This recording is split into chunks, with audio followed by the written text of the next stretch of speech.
Listen up. Be you. You got this. I said it before and I'll say it again. Keto, rock stars, stay strong. Be you. Bacon, beef, butter. Keto rock stars. Keto rock stars. Keto rock stars. Keto on, stay strong. Be you. Keto rock stars. Hi, everybody. Welcome to Sunday Prime Time on Keto Rockstars, and we have a very special guest tonight, Aaron Smith. Thanks so much for being here, Aaron. I'm so pumped about this. I hope you are too. Thank you for having me. I'm happy to be here. And boy, you are like a hot topic. You were on Thomas's channel yesterday. You're here. You're getting interviewed. Oh, wait, Brian's coming on your channel. Brian's Yeah, coming on your channel, so you're just like rocking and rolling, right? You're yep, everywhere. and then coincidentally on Halloween I'm doing one with Christy on Halloween. Meeting So wellness? yep. Meeting So wellness, Chrissy? Wow, cool. so That'll we'll be have candy. awesome. We'll have carnivore candy that day. What is that? Beef Beef, beef bacon, stick, butter, and eggs. Yeah. brown butter Awesome. bites. There we go. Brown butter bites. I like that one. Okay, so we're gonna say hi to a few people. Carrie, who's been with me from the very beginning, is here. Thank you, thank you. Paul Salvatera is here. Hello. Ivy's in the house. Hi, Ivy. Thanks for tuning in. I love this name. Thinking for myself. See you in an hour. These people tuned in an hour ago. Geez, Jerry is here. Hi, Jerry. Dawn Schonger's in the house. Welcome. Lynn22QCat, who we got to meet at the meetup, is here. Welcome, Lynn. Maritza's in the house. Hi, Maritza. Holly Springer's here. Welcome, Holly. We've got Brenda Jones is here. Welcome, Brenda. Thanks for tuning in. Lion Danivore Podcast. Fellow New Yorker is in the house. Welcome, welcome, Dan. So glad you're here. Let's see, who else do we have? We have got Sandy Blythe is here. Welcome, welcome. We got Wisecrackers watching from your channel. Hi, Ooh, Wisecracker. I love that name thank you. too. Let's see who else we got here. Oh my gosh, people piling in. Lizzie World also watching from your channel. Sandy Blythe is here. Welcome, Sandy. Thanks for tuning in. Juju is in the house. Hi, Juju. Thanks for tuning in. I'm so glad you're here. Uh, Brian is here and he says, "Hey, Amy and that guy." I feel like you guys are kind of like besties. I don't know if that's a Uh, accurate description, I but I think you're pretty close. He pushed me last night and I showed the picture. I showed the picture last night when I was on Thomas's channel. He Oh, pushed me. awesome. Awesome. Kelly, Horizon Crochet is here. I met Kelly on Grandma's channel. Thanks for tuning in.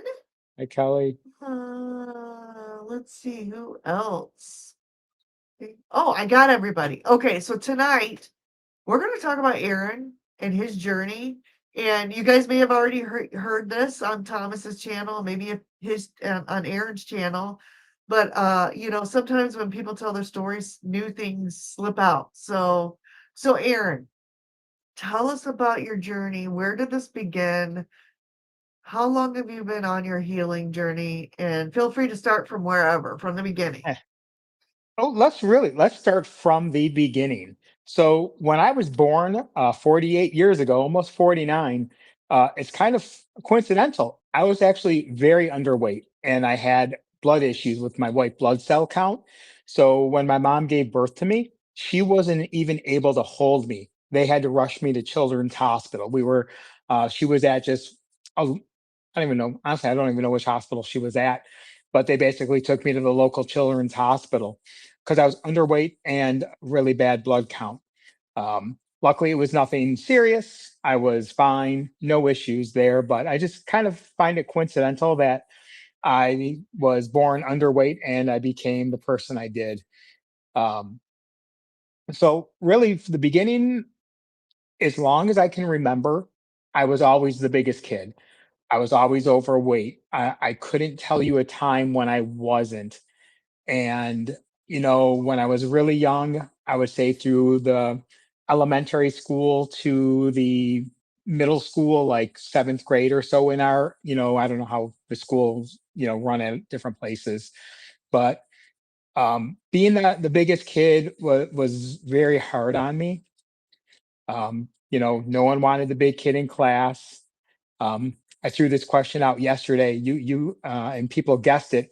What was the one time I was always picked first in gym class? There was only one time, and it was when we had tug of war. Just put me at the end. That was the only time I was ever picked. It was a good choice. I mean, we won, but still, but it was just always being made fun of. Just always picked on, and food was my go-to. No matter how much I didn't like it, I would just eat and eat and eat. My mom, when I was in elementary school, probably second or third grade, um, she sent me to a psychologist. And I would just go there and talk to him, and we would play games. And that's it. We were just like, he would just talk to me, and I played board games. We played Monopoly. We played Sorry. He tried to get me to learn chess in the second grade. That didn't go well. But I never knew why I went to the psychologist. Honestly, never knew. She never told me. We were just going there, and I can't even remember how long I went to him for.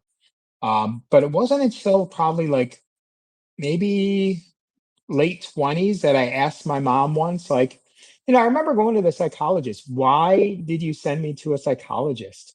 And she's like, you wouldn't stop eating. She's like, I didn't know what to do. You wouldn't stop.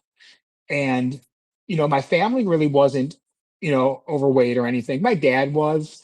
My parents were separated when I was very little, but he was also a heavy drinker. So his being overweight was a little bit different than, my being overweight. But I mean, he didn't help any.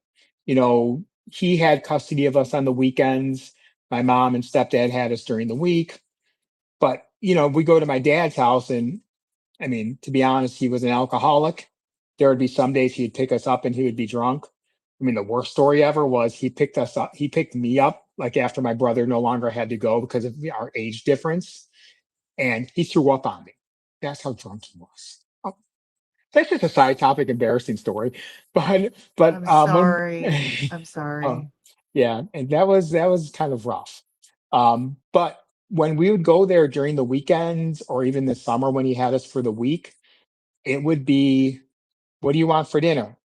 Sometimes he'd be nice, he'd make some burgers, but normally it was, here's a bag of Doritos, a 2 liter of soda, chocolate milk, um, pizza. During the week, he would go ahead and order subs from a sub shop. And don't get me wrong, I loved a good sub, but this is what I was eating, and it wasn't diet pop. It was 2 liters of, Coke or RC Cola. He usually just bought the cheap stuff. But that didn't help, obviously. Like, at home, when I was with my mom, she made food. Both my mom and stepdad worked, but she did a lot of like the weekend cooking, so we had food for the week. But it was typical stuff. It was just casseroles, or occasionally she would order pizza on the weekends and stuff like that. But Hamburger helper. yeah, hamburger helper, macaroni and cheese. Oh yeah, you name it, we had it. And but there was always junk food in the house. Ho-hos, Twinkies, Swiss cake rolls, chips, pretzels. Honestly, like, she would have cake stuff, and I would literally sit there and eat icing out of the jar.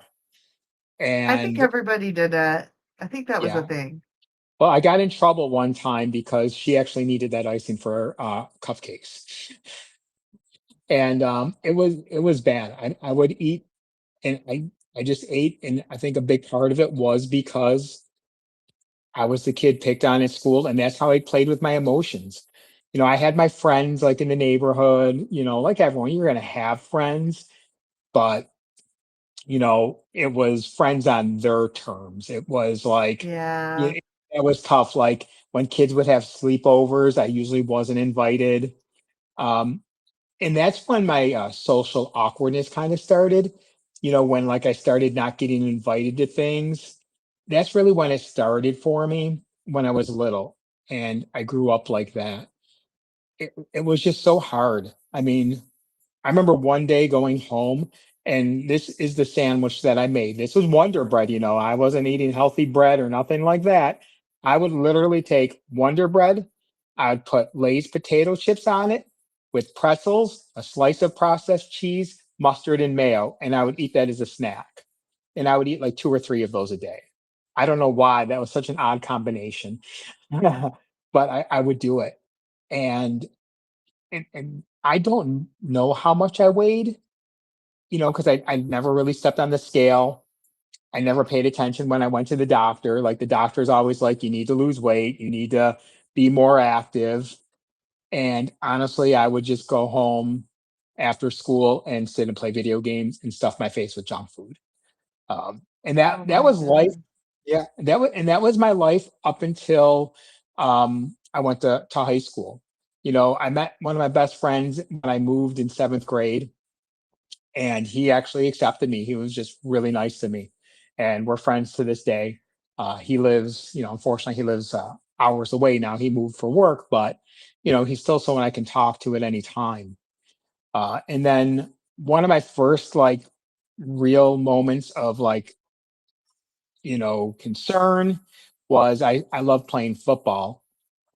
So I'm like, the big kid's going to play football. And we went to play football my freshman year. It was our very first practice. Now, I'm by no means, I'm not sure of what my weight was at this point going into it.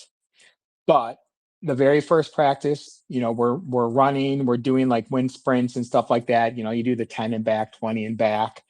And I Right. passed out. I passed out. I'm just like, I was like, and then boom, I collapsed. And they didn't have to call 911 or anything. Like I was awake the whole time. I just couldn't continue. And that's when I went to a doctor. And so here I am, however old I would have been, 14 or whatever at that time. Um, well, he needs to get a stress test done. We need to do all these heart tests just to make sure. And that was when I found out I weighed 270 pounds. So a At freshman in high 14, school, 14 years old, 270. 270. Sorry. That's what I weighed in. No, no. I mean, hey, it was who I was. And And we're about the same I, height, right? What are you, 5'9", 5'10", somewhere yeah, in there? 5'9". Mm-hmm. Yeah, because 5'9". I've met Aaron in person, so I didn't realize that we were almost the same age. I thought you were a lot younger than me, maybe 10 years. So that's Ev- awesome. everyone thinks I'm younger. I think it's because I shaved my hair. Maybe I look younger. But yeah, that was like, here I am going through these stress tests as a kid, and I was in no shape. So, like, if anyone's done a stress test, I just did one recently, which we can get into a little bit later, but I could barely go for a few minutes. And, they did all the tests. They said, well, his heart's fine. The doctor just blatantly said he's well overweight. Like he Mhm. shouldn't be playing sports. He shouldn't be doing it. He should be just losing weight. And the problem with that was like I went back to my sports. I went back to playing football. Um, my fam, like my mom, really didn't change much at that point. Like they're like, well, just eat better. And I thought I was eating better. I was eating vegetables. I was still eating the breads, the pastas. At that point, I wasn't researching any diets. I just was trying to control it. But at that point, after years of abusing my body and just being used to eating pints of ice cream, that was it. I was still there. I decided to try wrestling to lose weight that freshman year. The highest weight class was 250 pounds. So I weighed in, I was at 276 when I weighed in, but I'm like, I want to do this to get in shape. And my knees couldn't handle it. Like I got hurt in football that year with my knee. And because I was so overweight, healing was not there for me. But I actually did make the weight class of 250 pounds by the end of that season. I lost 26, actually I lost 29 to 30 pounds because I got really sick with strep throat. I couldn't eat for 2 weeks. So I lost all that weight. Um, so, but by the time I went back, I just lost almost 30 pounds. I had no energy. I couldn't wrestle. I'm like, coach, the season's almost over. I just don't have energy. I can't do it. So I didn't finish wrestling. I did do indoor track that year, but just shot put. But slowly the weight came right back on. Obviously, if you've been sick, once you start eating again, drinking again, and that led me through high school. I just never lost weight. I just kept gaining and gaining and gaining. I met new friends as I was graduating, and we would all hang out in my buddy's basement. We'd be playing video games, eating peanut butter and fluff sandwiches. Come on, we've all done it. Peanut butter and fluff sandwiches. That was the bomb back in the day. Peanut butter and fluff. I can't hear you, Amy. If you're speaking to me, I can't hear you. I had to blow my nose. Yes. Marshmallow fluff? Is Oh, that the marshmallow fluff? yeah, What's the yeah, fluff? yeah, I know what yeah. that is. The, Okay, the yeah, yeah. marshmallow, yeah. So we would literally eat peanut butter and fluff on white bread, and and we went to town on these things. So there was no Oh my wonder gosh. why. Yeah, it was rough. And then so now I finally get into college. So I was college, I just went through life still eating like junk. Like, come on, we're college kids. We know what we do. I lived my college experience and I got my first job. And I was about to switch jobs and I was going to lose my insurance for just a couple of months. I was about to lose insurance. So I'm like, well, maybe I'll just go to the doctor. I don't know why I went to the doctor, but I did. And at that point, I was into the 300s. But they're like, so, you know, you really got to get your diabetes under control. I'm like, what's diabetes? They're like, well, you're a diabetic. I'm like, what do you mean? He's like, well, yeah, with all this blood work, your A1C is a 7.8. I'm like, I know nothing about this. He's like, yeah, we got to get you on meds and stuff immediately. And so I left that in tears. I How called old my were best you? friend. How old This were would have you at this? been like early 20s, like 21, 22 range. And I left in tears. I'm like, I'm gonna die. I knew nothing about diabetes. All I know is my grandma had it, but my grandma wasn't like overweight or anything. She got type 2 diabetes at some point. Um, my grandfather got well, my grandma's wife, but he was always grandpa to us because they were married after my actual grandfather passed away when my mom was young, and that'll come in a little bit later. Um, but he had diabetes, but he was more diet. But I had no clue. I thought I was going to die. And, I called my best friend in tears. He's like, you're going to be okay. You're going to be okay. And then, I got off the phone with him. And then what does everyone do when they're scared? I called my mom and she was like, okay, it's okay. We just got to make changes. I'm like, okay, yeah, I know this doctor's got me on like all these pills and he's got me doing all this stuff. I went to my mom's that weekend. And she's like, I made you a bunch of food that you can eat. Like it's chicken. She's like, got fat-free cheese on it. And very like she was really taking care of me. Um, and you know, I took this very seriously. I really did. I was taking the meds. I was doing everything I was supposed to do, not eating any junk food. I was scared to eat. Like once I found out I was a diabetic, I didn't eat for 3 days because I was scared to put anything in my mouth. Like this doctor put the fear of God into The me. fear. Yeah. So I was really good. And my A1C just started coming down, not really exercising anymore. Like my apartment complex had a little gym. They had, a few weights, exercise bikes. I would do some stuff, but it was just more the diet. And the weight started coming down and my A1C got better. Um, but I still kept going to the junk. I still kept eating junk food. So the numbers weren't coming down as much. And I think with like the years of abuse on my body, it like kind of messed with me mentally. Like I was very forgetful for taking my pills. Um, so my A1C kept going back up. So, what I would do is, when you're diabetic, you go to the doctor, they always check your blood sugar. So when I knew I had a doctor's appointment coming up, I would do really good for a few days. Well, the cheat was I was always getting the A1C done. So I can cheat and say, "Oh, look at my blood sugar. It's only uh, it's a 90. That's good for me." And I always knew my blood tests were going to be bad, so I waited until just before my doctor's appointment to get it to know they're not going to get the results until after I leave because I don't want to deal with that. Yeah. And so I did that forever. And then I met my wife and life went on. I was bad about taking my medicine. I was bad about going to the doctor. The weight was creeping up. I went to the doctor. We went to Disney. I surprised my wife and took her to Disney for her birthday. She did this whole surprise party for me, and at the same time she did this. This was for my 30th birthday. The whole time she was doing this, I was planning a trip to Disney for her. And I told her, I'm like, the PlayStation, I don't remember if it was PlayStation 3 back then or 2, but I told her, I'm like, well, I have a surprise for your birthday. All I told her was, excuse me, you just have to have a bag packed. That's all I'm going to tell you.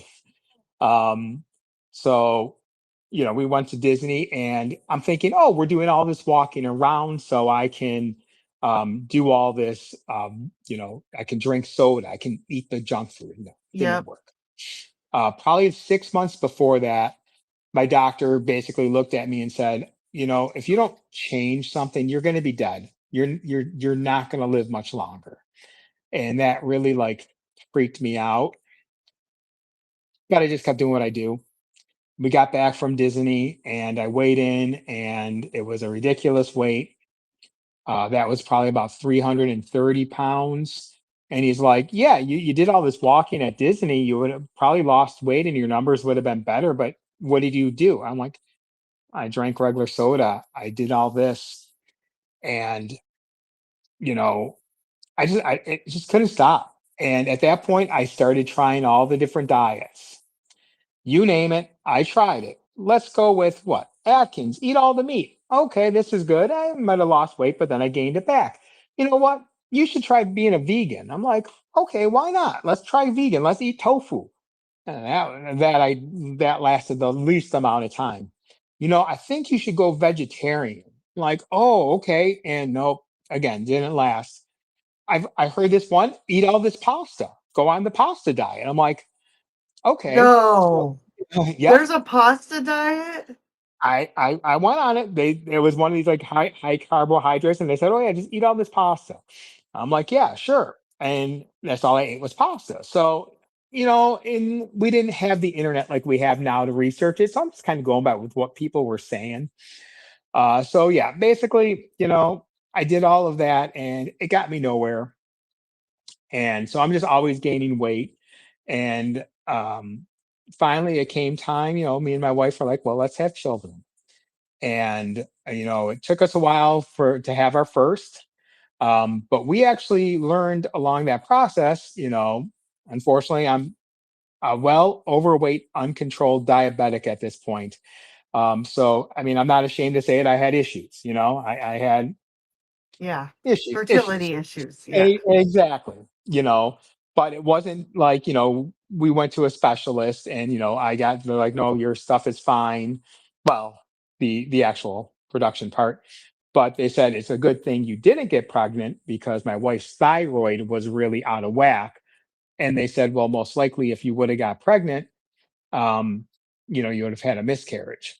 So they gave her a regimen to do, and bingo like that. I don't think it took the first time, but it was the second time that we found out we were pregnant, and that was fantastic, like unbelievable.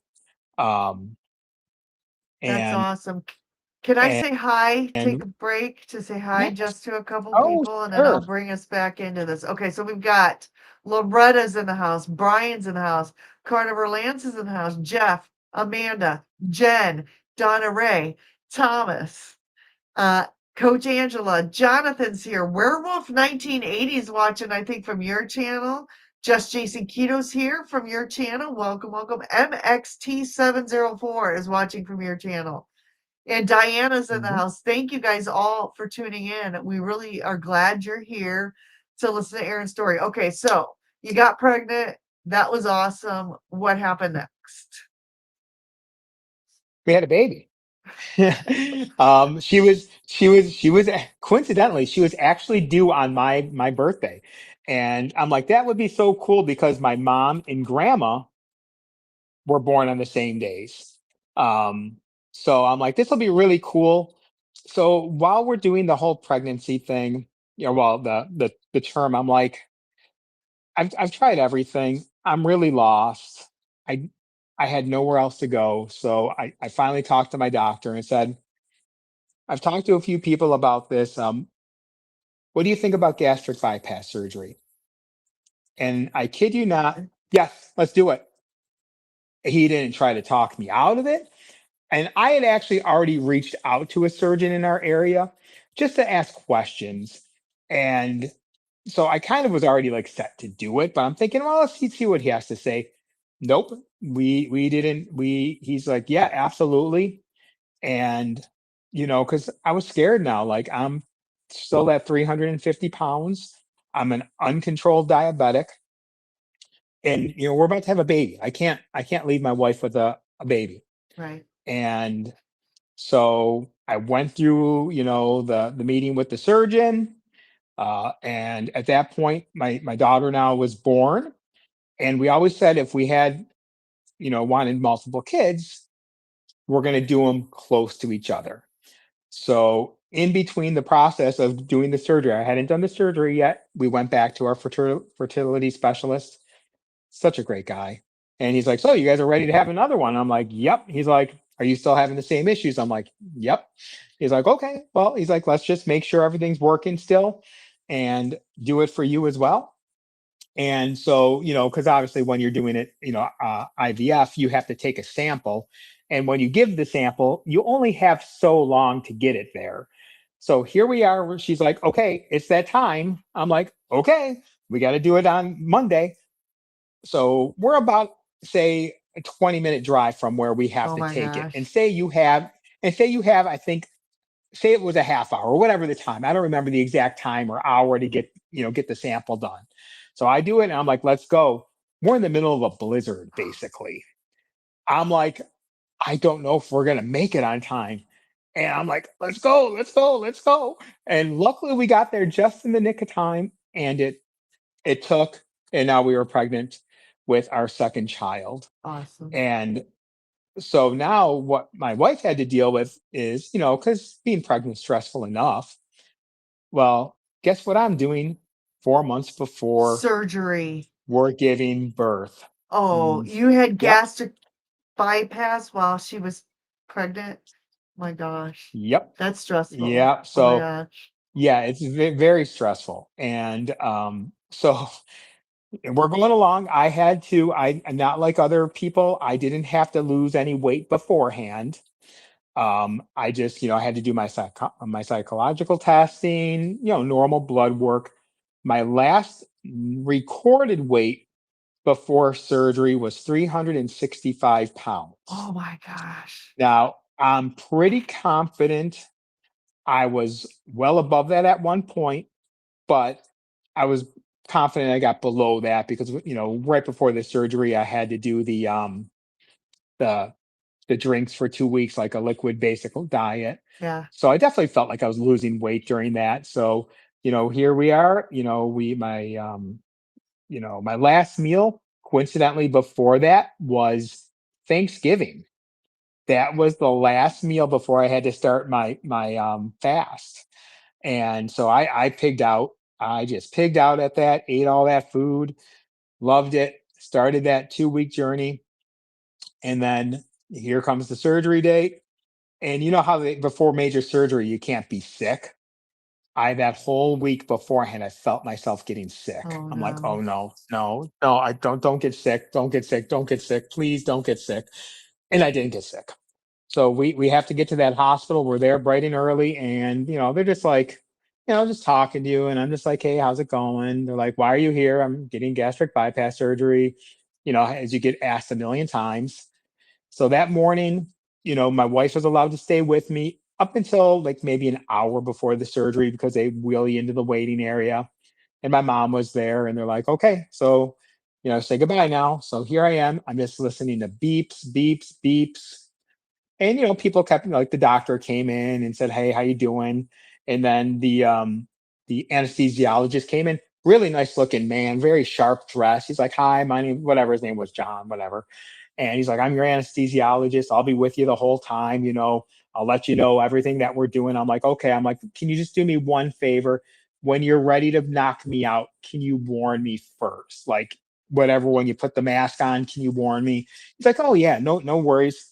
So, that moment I was by myself, I started kind of getting like, what am I about to do? Like, should I be doing this? I could get out of it. And then finally they come in, they're like, okay, let's go. So you're wheeling through, and they have me get on that metal table, and then they start strapping down my arms. I'm like, hey, what's going on here? They're like, oh, we just do this so you don't flail. I'm like, okay, no one warned me about like an hour ago. Just warn me, please. So they do that. Next thing I know, there's a mask on my face, and I freak out. And I look over, and I swear to God, this guy looked like he just rolled out of a ditch after having a bender all night. I'm like, I'm The like, who the heck are you? anesthesiologist did? Yeah. Was it the same I'm like, guy? well, no, it wasn't. I'm like, who are you? He's like, I'm the anesthesiologist. I'm like, no, you weren't. I just met you. You are not the anesthesiologist. And he's like, oh, no. He's just finishing up another surgery. I'm getting you going. I'm like, okay. So he's like, this is just oxygen. I'm like, oh, okay. This is where. And then next thing I know, I just start hearing beeps, and the nurse is talking to me. She's like, are you okay? I'm like, no, I'm like nauseous. And they're like, okay, we'll let you be. Apparently, I was in the recovery room a lot longer than I should have been. They finally wheeled me up to my room where I saw my family, and everyone was great. The big thing they said I had to do was get up and walk around, and I did. I got up right away, just like, okay, let's do this. But the moment like everyone left for the night, I had my morphine drip going there. I just started bawling. I was just alone and just thinking, what the heck did I just do? What the heck did I do? And, it was kind of later. So all they brought me was drinks. But the next day they were bringing you, like, your drinks. Well, some nurse wasn't paying attention to what I just had surgery for.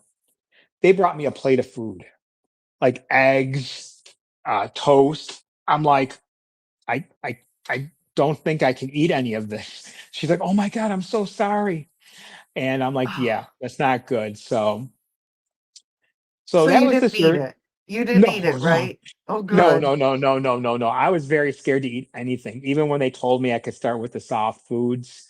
Um, the hospital say got better for me. The only thing that my only issue at the hospital was is I couldn't go to the bathroom. Like, they needed me to urinate before I could leave, and I couldn't go. They said I was just so swollen from the anesthesia, and my blood. There's only one way to empty you. Like, how's that? Catheter. So they did what Oh, they call I a hate straight. those.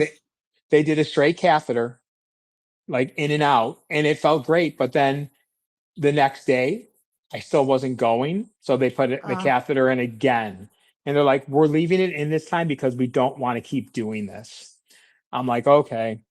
And finally, on that last day, I'm like, I tinkled, I tinkled. They're like, that's not good enough.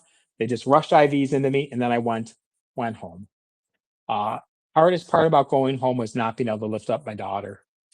She's like, she's running, Daddy. And it's like, I can't oh, lift you, hon. Like, you can come sit on my lap. And that was my surgery. Um, something that I okay. didn't, something I didn't say before all this, before like the weight loss surgery, one of the most embarrassing moments that really got to me is we love roller coasters. And we went to Cedar Point to go on Top Thrill Dragster. I did not fit. Then we went on a ride I thought I would fit on. I did not fit. Nothing was more embarrassing. So surgery's done. I'm following the diet, the small amounts of food. I'm losing weight like nothing. Time went by. I got down to 200 pounds, and we went back to Cedar Point. And I went to that ride. I had two of my best friends with me. I went to that ride. I'm like, guys, I'm not going to fit because I just always saw the fat guy. I always saw the 300-pounder. I didn't see myself in the mirror. So I'm like, let's go, guys. I sit down in the seat, hold it down. I'm like, yeah, they're still going to say I'm too big. Girl comes through, all clear, and went on the ride, got off the ride. I'm like, guys, I got to go to the bathroom. And I bawled. I just Oh, cried in this bathroom. People were probably looking at me like, what the heck is this guy crying for? And it was just the weight that came off my shoulders was just, so amazing. But as this will go on, you'll see this part come up again. The one person I wanted to share that with didn't want to be there with me. I called her. I'm just telling her like, oh my God, like all this that I've went through over this time. Now my son had already been born at this point. So um, you know, I was just so excited. Like, I don't think people could understand my emotions, but it was like, I want that one person to be really excited for me. No, didn't get the response I was hoping for. I'm sure she was happy. I'm sure she wasn't happy that I did this with my friends, but I'm like, let's just all go. But if that hurt, but I couldn't let that bring me down from everything. And when I cried, I looked up and I saw myself. That was the first time I truly saw myself like I was never under 200 pounds, but I was like 205 and I was on top of the world. I was still doing my meds, but they had really cut my meds down. And now this is where the mental part comes in. I'm like, ooh, I can do what I want. oh So we were at a no. birthday. Whoa, yeah. Oh So no. we were at a birthday party, and I'd always been very good. They're like, "Do you want a piece of cake?" I'm like, "No, no, no, I can't eat that." But I'm like, "Oh," because bypass if you eat stuff that's sugary and stuff like that, you can get what's called dumping. Hypoglycemia. Well, Is that the hypoglycemia. hypoglycemic issue? No, not quite. They call it dumping, but dumping is Okay. different for everyone. What you experience could be different. A lot of people will just get sick, cramping, get the runs. There could be any number of things that you would get. And when you take high sugar and it goes because you're now skipping your intestines and everything, that sugar goes right into your stomach, and that's what causes the issue. I had a piece of cake, nothing. I'm like, ooh. And I'm like, oh, let me just finish this next bite. I had a whole piece of cake. Now, people will say, oh, well, one piece of cake can't hurt you, right?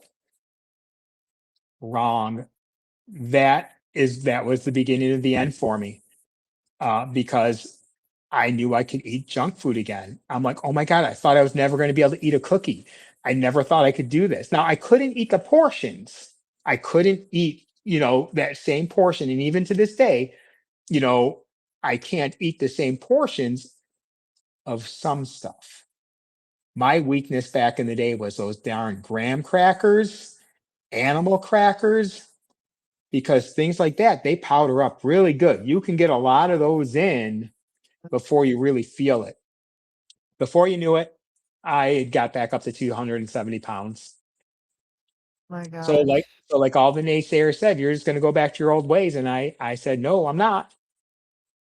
I went back and Oh, I yo-yoed and did all of this. And then I'm like, I really got to get my health serious. So I found a new doctor. And this is kind of fast forwarding us to more modern times now. okay. Um, so I'm gonna stop you. I'm gonna yes. stop you for just a second because we got a few more people who came in, and then we're Okay. gonna go on this next chapter. Ricky's in the house. Grandma Barbara is in the house. Crochet Corner. Oki's Eden is here. You must hang out at Tuber Chat. Kevin I at Tuber do. Chat is here. And Spanky's in the house. And see Cajun's in the house. And Aaron Booby Goats is here. Welcome. Thanks for tuning in, guys. Okay, Aaron. So you ballooned up to 270 pounds after the gastric bypass surgery, and then you have a doctor. You have a doc. Yeah. Tell us about the doctor. So, well, I had a doctor, but I actually never saw the doctor. I saw this PA. And she was very nice. She was very nice, and she's like, yeah, your numbers aren't very good, but you can do this. You can do it. So she's like, I want you to try, just like, let's just try, like, better eating habits, get a little bit of exercise and stay on your meds. Okay, so I still wasn't good with the meds, and the diet really didn't change, but I did lose a few pounds here and there, gained it back. She's like, finally, when I went back, she's like, have you ever heard of keto? And I'm like, no, what's that? She's like, well, it's a diet. I'm like, no, I'm not interested. She's like, well, but a lot of people have a lot of good success with it. I'm like, okay, so what do I got to do? She's like, well, I have a nutritionist friend. He specializes in this. Would you be willing to meet with him? Yeah, why not? I'll meet with him. It'll make you happy. So I go to meet with this nutritionist. Now, let it be, it's like an 89-degree day in August at 4 p.m. after I worked all day. I go into this guy's office in a building, and it's like pitch black in there.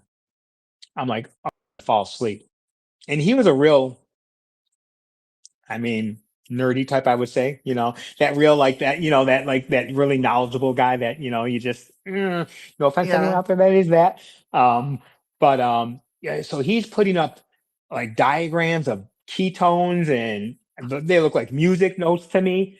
He's talking about, like, he's talking about his kids eating potatoes. I'm like, I'm like, what? The potatoes? And, like, so he could be speaking a foreign language. I didn't get it. And I left there with more questions than anything. But I did look at a book. So I'm like, kind of got the gist of it. But I really didn't do anything with it because it was kind of over my head. And so, leads me to my next doctor's appointment, where my PA said, I'm going to be leaving the practice. I'm like, oh, okay. Where are you going to be going? She's like, well, I can't tell you that because there's, like, I guess there's rules about that in the medical Yeah, field. there's like They NDA. They can't take yeah. patients, established patients, blah, Exactly. blah, But blah. she Yeah. but she said, you can find me and come to where I am. Took a little while. I found her, made an appointment with that doctor, and I'm like, let's do it. So here we go. 1 week before that appointment, I get a phone call from the new doctor's office. Now, completely different practices. Practice one might have been called ABC Health. This is Primary Health, whatever. Completely different places. Never had any affiliation with this one that I'm going to. So I had some receptionist lady call me. She's like, yeah. So Dr. whatever her name was, the actual doctor, said she looked over your file, and we're not interested in having you as a patient. I'm like, what? What do you mean? I'm like, well, we don't think you take your health very seriously. I'm like, what are you talking about? I'm like, I'm coming to a doctor to obviously get help. And they're like, well, we looked at your blood work that you just had done, and it's, we've looked at all the blood work, and you're not doing anything to be serious. I'm like, I've never had blood work with you. What do you mean? They're like, oh, well, we got sent the blood work. I'm like, the last blood work I had was months ago before I even looked at your practice. So I'm thinking, like, something's not right here. And it didn't take me long to put one and two together, that it was this very nice girl. And that really was a gut punch. And that's really what said, okay, this is bad. And that really flipped the switch. And I'm like, okay, I'm gonna prove this lady wrong, and I'm gonna turn this around. So first thing I did is, well, what was that keto thing again?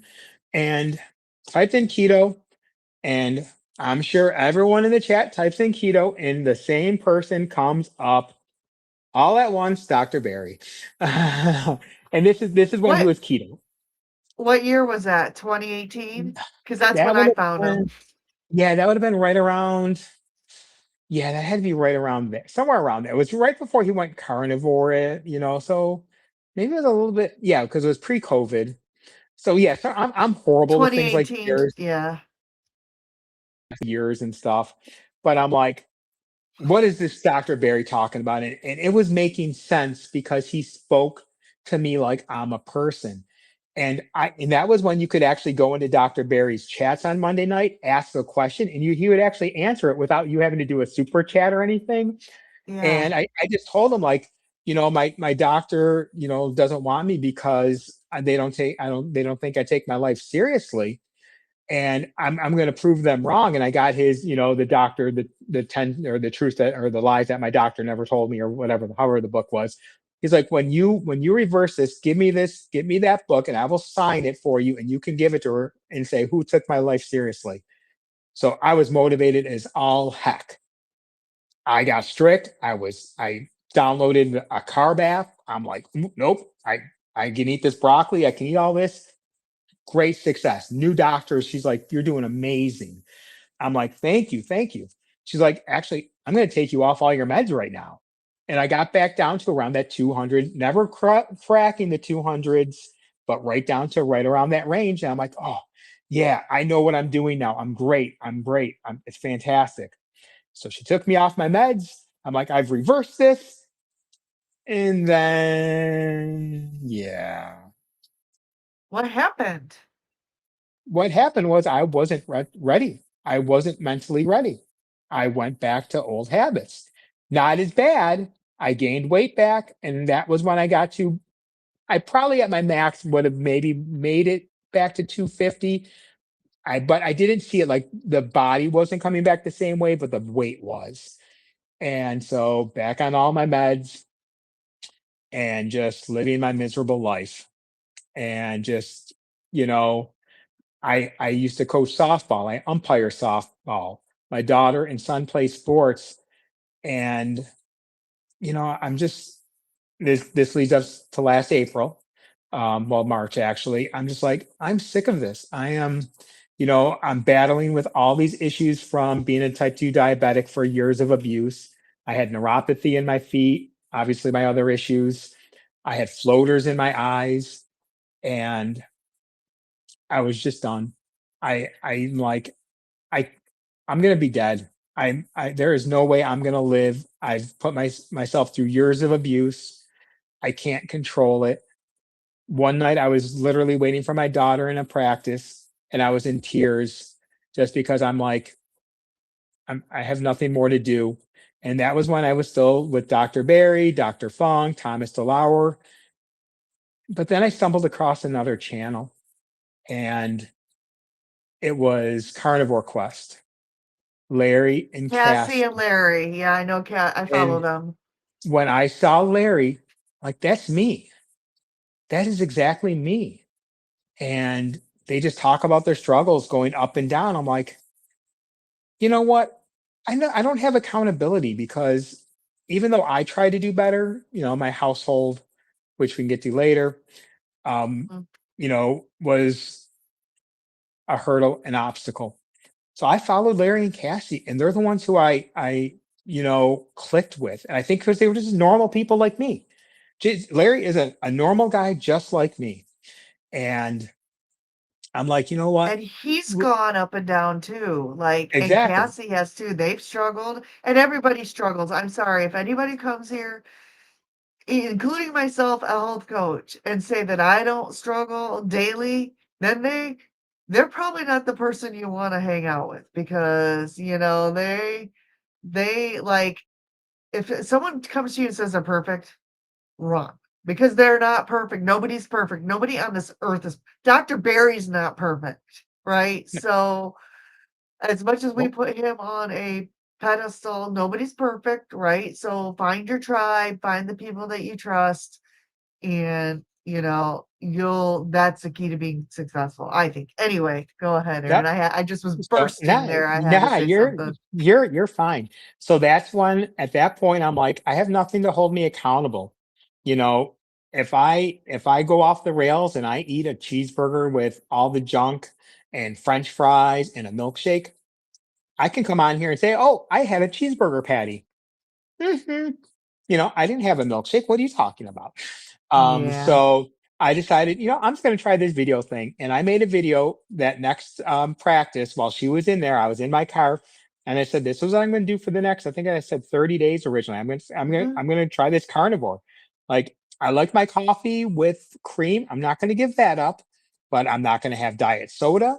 I'm not going to have the zero sugar energy drinks. I didn't drink regular, like, sugary drinks The only time I had sugary drinks, since, as long as I can remember, would have probably been by accident.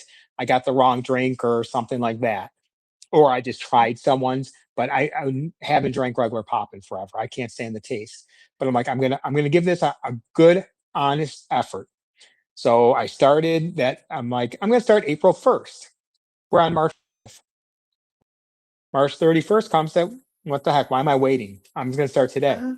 And I did really good. I was just eating a lot of bacon, a lot of ground beef, and I was wasting money on steaks and stuff, even though they were pricey. But I was just eating the meat. I wasn't tracking anything. I did really good. The whole time I was doing this, I did my videos, and if you go back and watch my original videos, you can definitely see my I comfort from now did. to then. Yeah, those first videos were tough. And I actually did a video of, and I'm going to do a new one of this, what I eat. Like if I want snacks, I'm like, oh yeah, there's these sardines. I'm not going to be one of these people who do these sardine challenges. Do you know how far we've Mhm. come? I did really well. And I always said I was never going to, this wasn't going to be forever. I'm probably going to have soda again. I'm going to do this stuff, but let's see how long we went. And I did not have a soda until July. So that was a long time. No soda, no energy drinks. Only reason why I had them in July was because my daughter softball tournaments. And this is where I told people, I'm like, this is going to be a test because we're going to a place called Hershey, Pennsylvania. Oh no. Yeah, we all know what they're known for in Hershey, Pennsylvania. Yeah, So chocolate. exactly. But, I told myself, I'm like, I'm setting myself up for failure. I know what's going to happen. So we go there, we get to Hershey, PA. The first night we went to a different amusement park before getting to Hershey. And I didn't eat anything. I think I did have like a hamburger on a bun, probably no big deal. Um, but I was really good. That was when I had my first diet soda. I had my CGM on. I mean, the roll kind of played a little bit, but the numbers did silly. Normal eating, go up, come down. Diet soda to this day doesn't really impact me. I can drink it. It's fine. Diet root beer is the only one that does a little bit. So we go to Hershey, Pennsylvania. And if anyone's ever been to Hershey, you know what you get samples of when you go into the Hershey stuff. You get that Hershey Chocolate. Kiss. Yes. Yep. Had a piece of chocolate. And, it's going to do what it's going to do with your sugar levels on your CGM. But I had a piece of chocolate. One piece. This is the key. So then, oh, well, we're here. Let's get a Hershey bar. We're in Hershey, PA. Okay, I don't want a Hershey bar, but let's have a piece. Okay, Mm. I'm good. You know what I learned about a Hershey bar? I can buy the same exact Hershey bar at 7-Eleven down the road from me right now for a quarter of the price, and it tastes exactly the same as that Hershey bar from Hershey, PA. The only other But thing I had, yeah, it's it's not from not, Hershey. yeah. We did do like the make your own chocolate bar. Now that I did eat over time because, you put all these flavors, but I didn't go back for seconds. My wife got like one of those like really nice Hershey shakes. I had a sip of it. It was way too sweet for me. I didn't want any more. I'm like, wait a second now. Let's see what happens tomorrow. Nothing. I didn't go back. Then we did that trip, finished it. Two weeks later, we're going to New York City for another tournament in Jersey. And so we got to New York. The kids had never been to New York City. So we're like, let's go the night before. We're going to go to New York City. I've had New York City pizza so many times. I didn't even want it. I didn't want it. The kids had it. The kids had the junk food. I didn't have anything. The worst thing that I ate, and this is one of those New York City things that people just do, I had the street dog in the water with the sauerkraut and mustard on a roll. That was the worst thing I ate in New York City. The next day, Jersey portion, we went to Carlo's Bakery. Everyone knows Carlo's Bakery, the cake boss. I had been Yeah. there years ago when I went to WrestleMania years back. So I had it, but like my family had never been there. So everyone's like, what do you guys want? He's famous for his lobster tail. I'm like, okay, I'm just going to get whatever I got. I got I don't even remember anymore, a pastry. But I had one pastry. They wanted to go back the next day. I just had coffee and I had a bite of something. And then we went to Philly for a day while we were on this trip. We just split Philly cheesesteaks. Oh So like man. we wanted to try Geno's and Pat's because they're the names to go to. Kind of like when people come to Buffalo, New York, I got to go to Anchor Bar.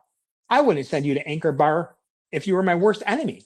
Now, Brian, maybe I'd send you to Anchor Bar. But you go there because it's the name.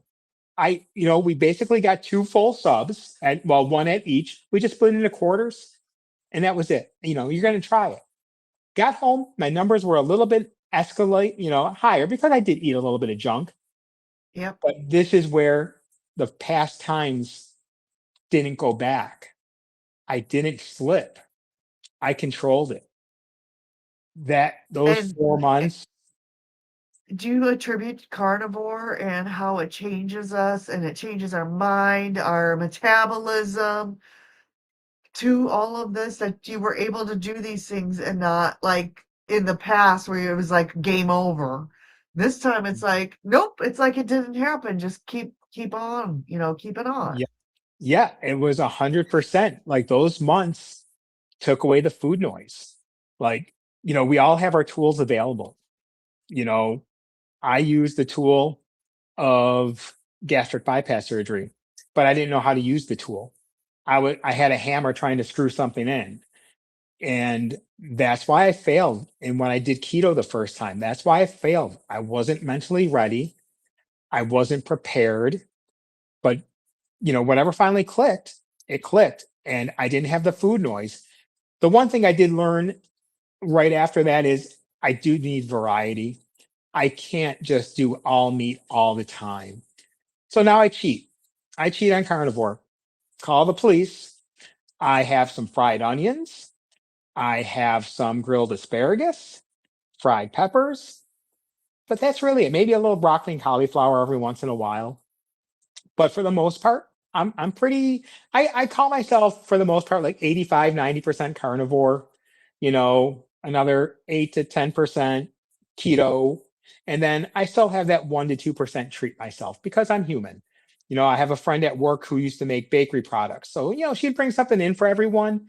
And I could try, oh, you made your brownies. I could eat one and that's it instead of going back.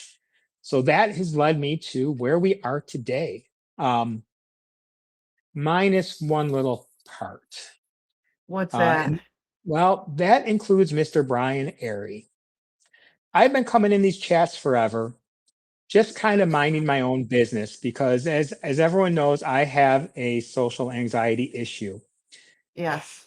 If you're my friend and I'm hanging out with you, it's perfectly fine. But if I'm going to be the only person that I know, I'm scared.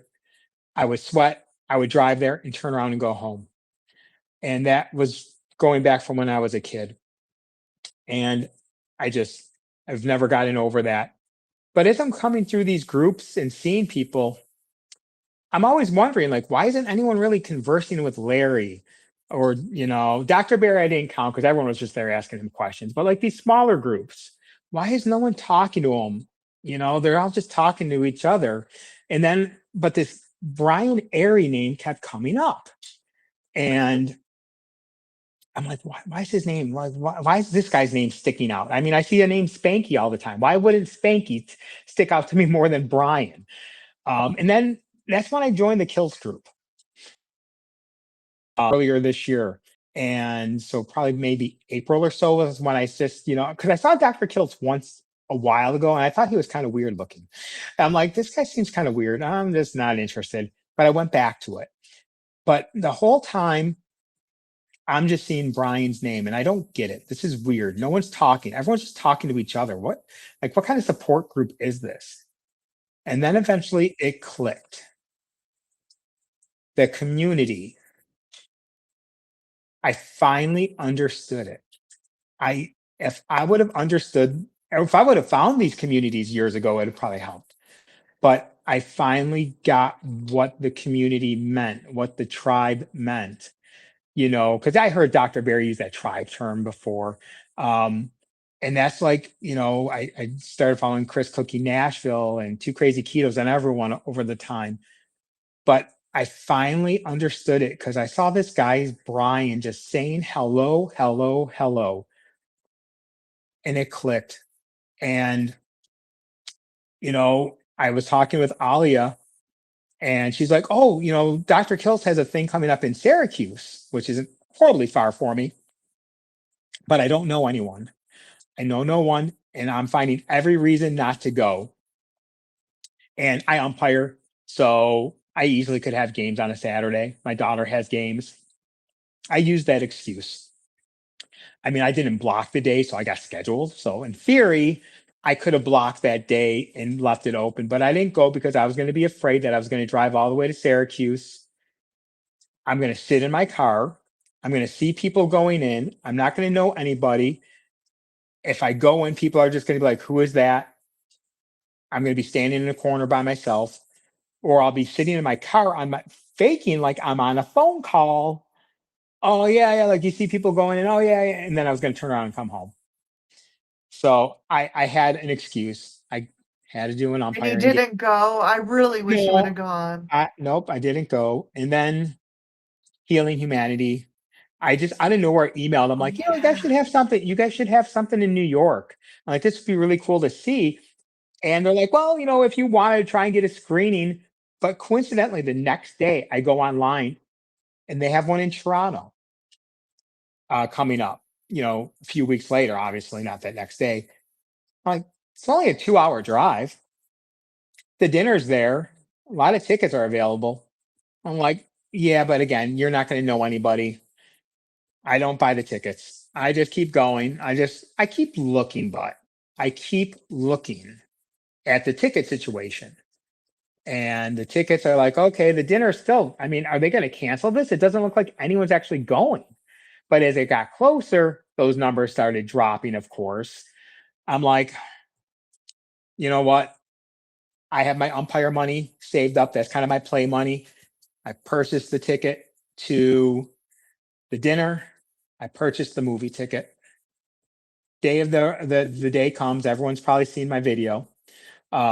I'm driving there, pooping my pants, sweating my nards off. Just go home. Just go home. I'm And sorry. no, no, it's fine. But this is where part of the hurdle comes in. I offered to buy my wife a ticket, and they weren't cheap for the dinner and the movie. Not cheap. Come with me. See why I want her to come with me, so I'm not alone. Um, but like, see why these groups are making me feel like how this is changing my life.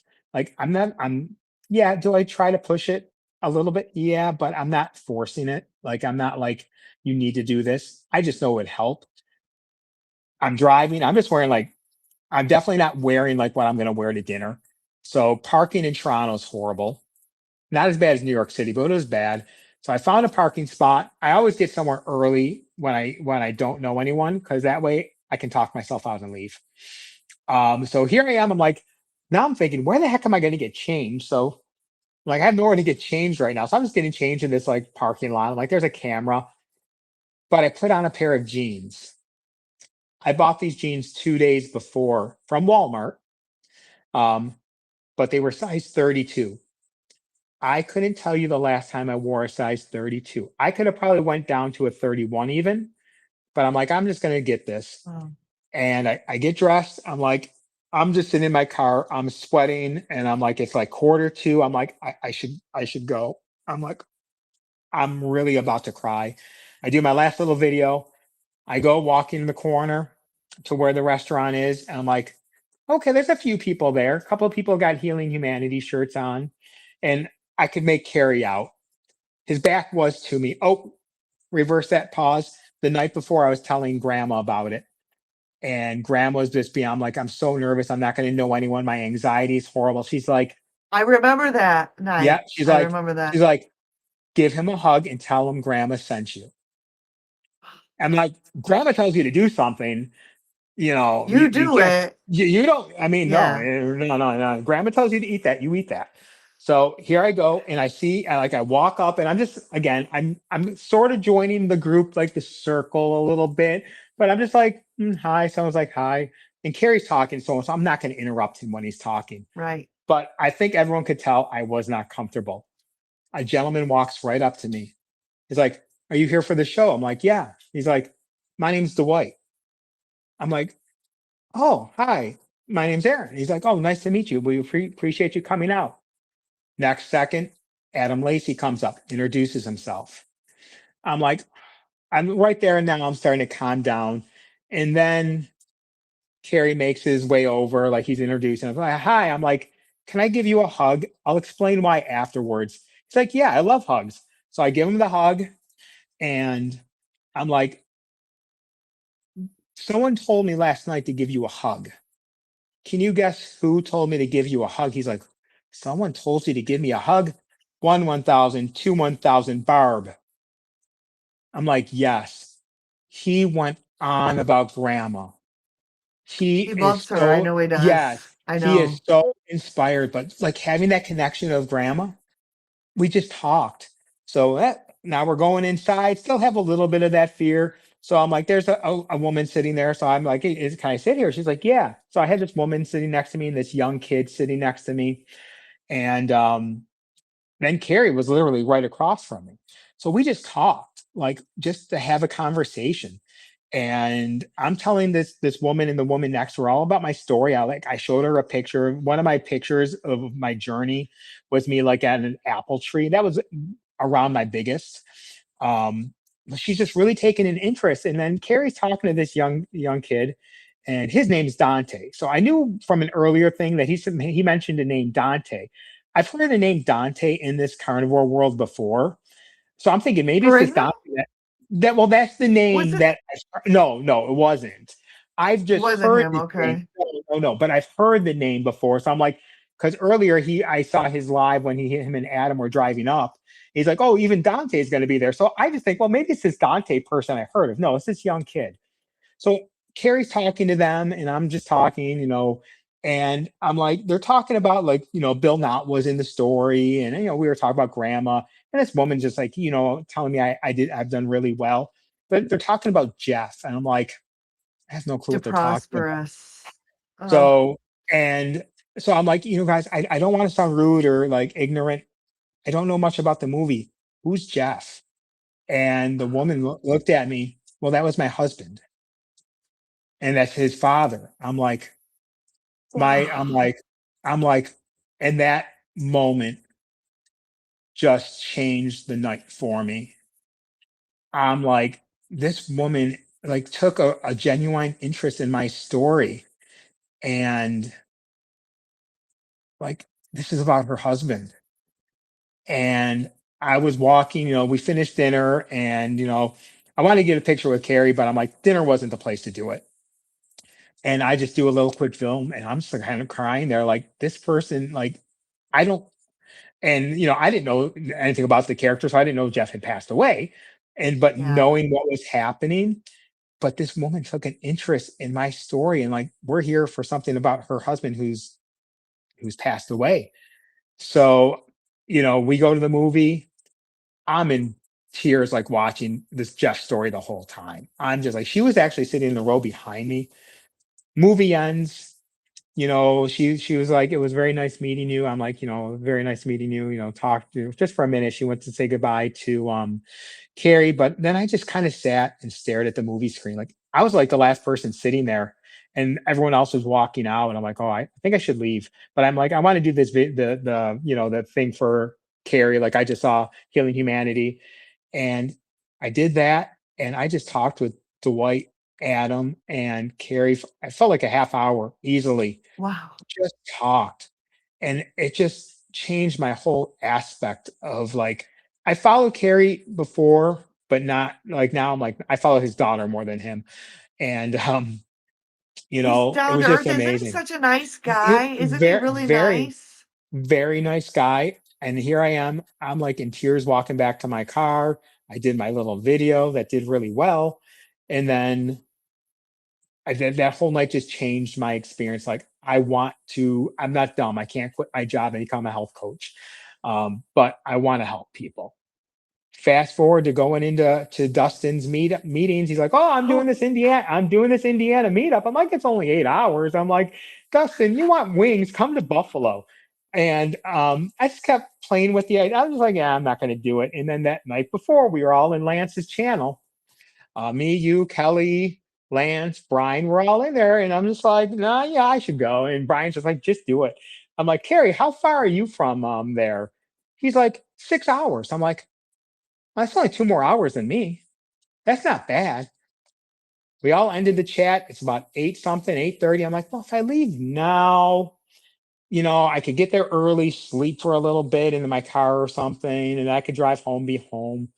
And I'm like, and that's kind of where the Okay, support. let me stop you for a second because I don't know if everybody knows where you live.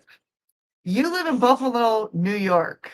Yes. This meetup was in Indianapolis. I didn't want to drive 3 hours to Indy. Aaron, what was it, 8-hour drive from Buffalo to Indy Eight to have 8 hour. lunch? And then I'm not gonna lie, I'm like, oh man, I really want to meet Aaron, but that's crazy. Like that's a crazy drive. Like I hate driving. I'm not afraid to say this. I'm like, I couldn't do that. I couldn't do that. And I'm like, I'd have to stay in a hotel at least for a night or two. But you didn't do that, did you, Aaron? What did you do? No. Well, I was talking to my wife about it, and that's where my biggest hurdle. Sometimes your biggest hurdle is your family. Yeah, It wasn't a good conversation, but I'm like, the way I've been feeling lately, the things I've been overcoming, like I just feel like this is something I need to do. She's like, you're gonna do whatever you want to do anyhow. And I'm like, I really want to go, but I want your support. I didn't have it. And that's that's one of the hardest things, I know. like Larry and Cassie, they got each other. So many Brian, Indiana, you know, you know, that's one of the hardest things that I have to go through. But at this point in my life, becoming more with these communities, eliminating a lot of negatives, I have to do I got do what does me well, being happy, but helping me grow. I mean, I'm almost 50 years old. I don't want to live life miserable. I don't want to slip into bad habits.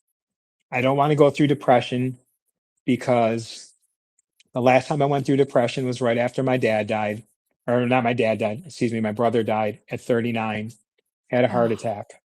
I'm so Um, sorry. Thank you. But yeah, I drank a lot. I would go out and drink a lot.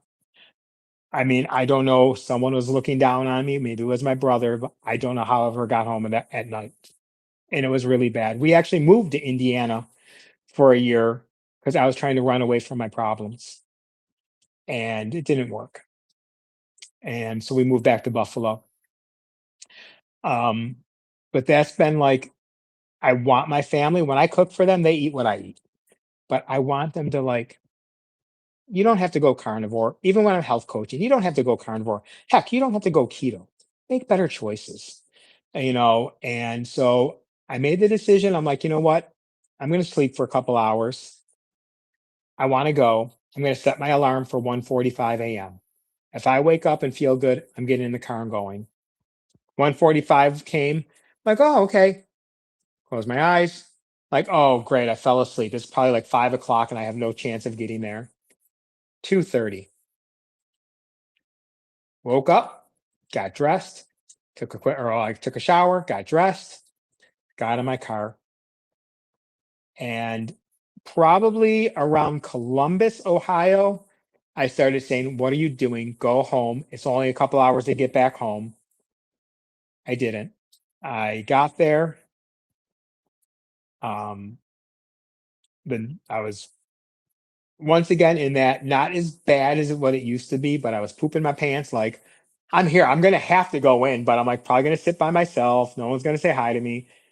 And I was just getting off the phone with a friend, and I see Kelly pull up.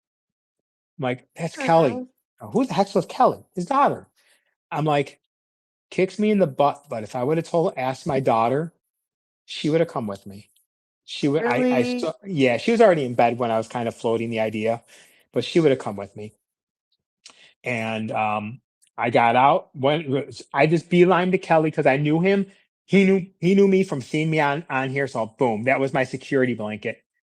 And then we see Amy. Oh gosh, how I wish I I had was that on. so excited. How Oh, I was like, I wish I had that. You just came up giving hugs, and the rest of it was that. It was just an amazing day meeting Lynn, meeting Rick, meeting Evelyn. Trying the krill, trying the sweets. "Woo!" That fudge was really sweet. I couldn't eat That that, was. and it's like I feel bad now because I think I was so overwhelmed that Kelly and I just talked, and like I feel bad didn't get walk around and talk to more people. Like I mean, there were people there that I probably don't even remember being there by names, and I feel horrible. But Dustin, when I first shook Dustin's hand, I think it was kind of in shock that I was there. It's like, wait a second. And then at the end, because we all sat around for an hour afterwards, I didn't want to leave. Like I was going to sit there and shoot the crap with everyone until everyone was leaving. Like I wasn't going to be the first person to leave, and I was probably going to be one of the last. And You were, because we left the we all dollar left together. store Yeah, we all left the together. dollar store, and then everyone knows what happened about an hour later. Oh gosh, this really made me feel bad because I could just imagine that, your wife was like, "Don't go. That's too far of a drive. Don't go." And It then this happens. Tell everybody what happened for those of you who don't so know. so if you're on 70 in Indiana, a lot of construction going on, and it veers to the left and right because they're doing the work down the middle. So you either got to pick the left lane or the right lane. I picked the left lane, but naturally, all the cars are slowing down. So what do I naturally do? I slow down. I am looking in the mirror, and there is a car that is not slowing down. And I brace myself, and boom, collision. Not even like 2 seconds later, I have OnStar on the phone with me. You were just in a collision. Are you okay? I'm like, yeah, I'm driving. I'm like, now I'm like, I have like her talking to me. I'm trying to figure out what I need to get pulled over somewhere. So I'm going to pull Oh, over thinking this guy's going to follow me. Nope. Boom, keeps he took going. off. He took off, and then I'm like, okay, well, the aunts are like, we can bring help to you. I'm like, I don't know if I need help at the moment. I don't even know what the damage is. She's like, well, you were involved in a collision. I'm like, yeah, yeah, yeah. I'm like, and she's like, well, get off at this exit. I'm like, what? I'm like, oh, that exit. And I'm like, listen, I'm trying to just see if I can get any information on this car. She's like, no, don't chase him. I'm like, I'm not chasing him, but if I can get some information, I want to get it because this person just rear-ended me and they're going off. So I'm like, they're like on the other side of the lane. I'm over here. I'm like, pull over, pull over. And the guy's like, I don't know if he's flipping me off or what he's doing, but he was doing something. So I go to pull over. He speeds past me. I'm like, what the heck? What And a I didn't turd. and I didn't see an exit. He dished off an exit. So I wonder I if he had don't an know. insurance. Yeah, well, I don't Probably know didn't if have he was insurance. thinking, yeah, I mean, naturally, I'm just pulling over the side of the road thinking he's going to follow me. He ditched off an exit he knew there was no chance of me getting to. I filed the police report. I mean, you know how insurance works. 99.9% chance this guy's not calling the police. Oh, what? And what's he going to say? That I left the scene? I'm like, I'm pulling over. You're not pulling over. I call the police, get the report. So I'm actually going to give them a call tomorrow to see if by chance maybe he called. But yeah, that was that. And then I got home. Um, you know, went about a little awkwardness at home. I'm just My thing is I'm just really hoping like, that support eventually. Again, you don't have to go carnivore. I don't think most people need to go carnivore to be honest. Um, but just, I've seen what it does for so many of you in these groups. Like, I'm not on thyroid medication anymore. I don't need a sleep apnea machine anymore. I just feel better. I'm more active. And yeah, I think So, it's going to be a so battle forever. you're not alone. Okay, so I'm married and my husband does eat mostly carnivore now, but he's not into the community.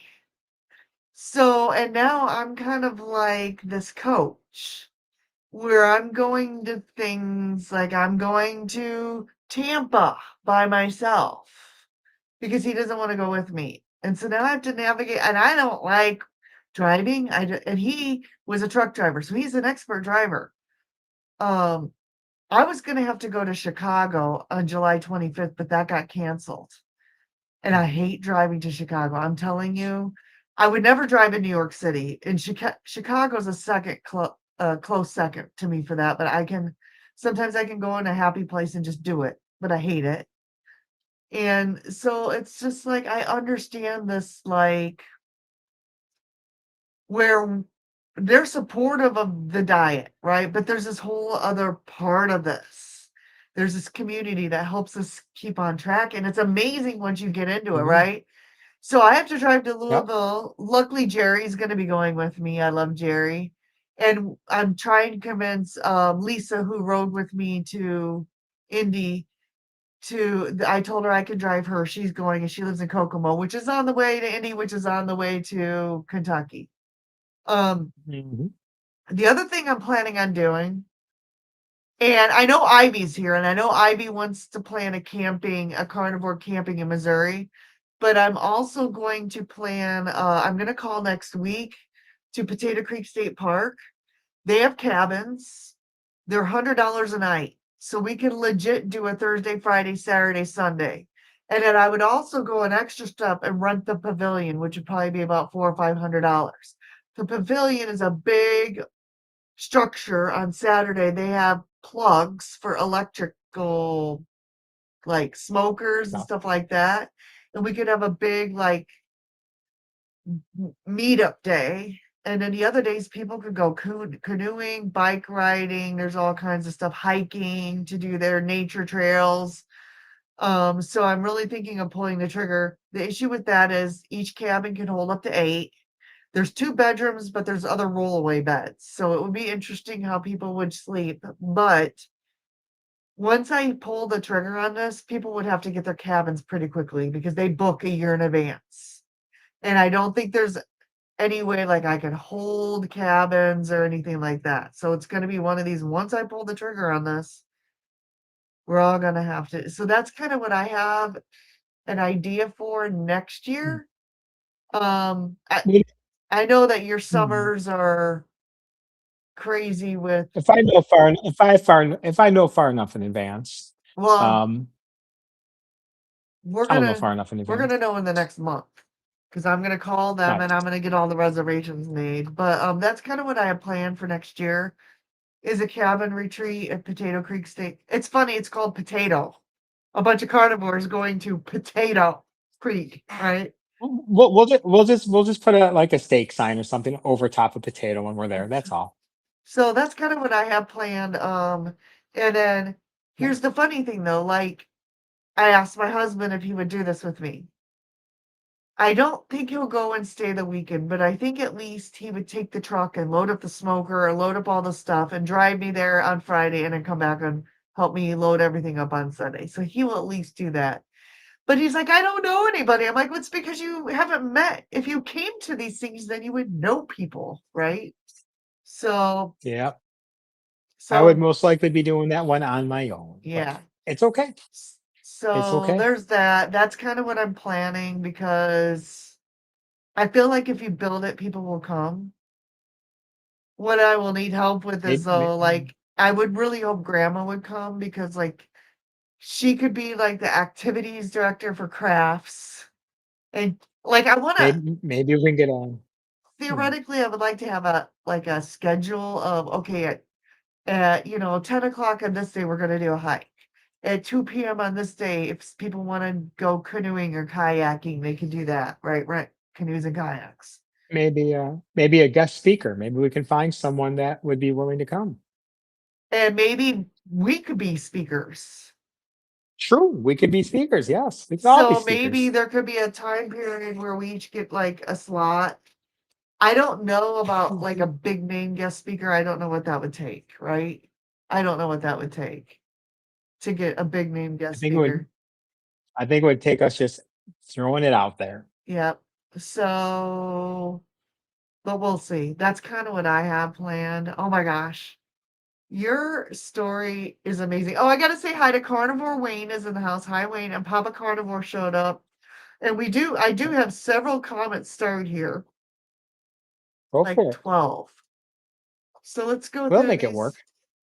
Juju says, Aaron, I like your cooking videos. Thank you. And I'll have a new one coming out soon. your brother Brian says, you're doing great, Aaron, and I'm very proud of you, friend. Which, by the way, I like to do live cooking shows. Maybe you and I can do a collaboration live cooking challenge. I like to do those. Those are fun.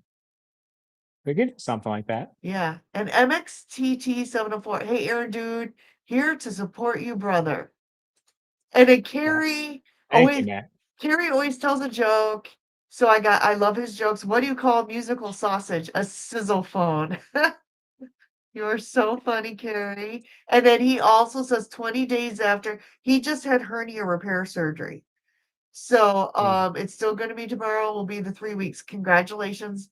I hope you're doing well. And then NC Cajun says, does anyone ever do meetups near the Carolinas? Well, let me encourage you to just do one, even if it's just at a restaurant. And there is a website out there called lowcarbevents.com. It's ran by Chris and Miriam Bear, who are owned by Keto, or they own Keto Chow and Salty. Many of you have heard of that. But they have a lowcarbevents.com website. All you have to do is submit your meetup and they'll put it out there.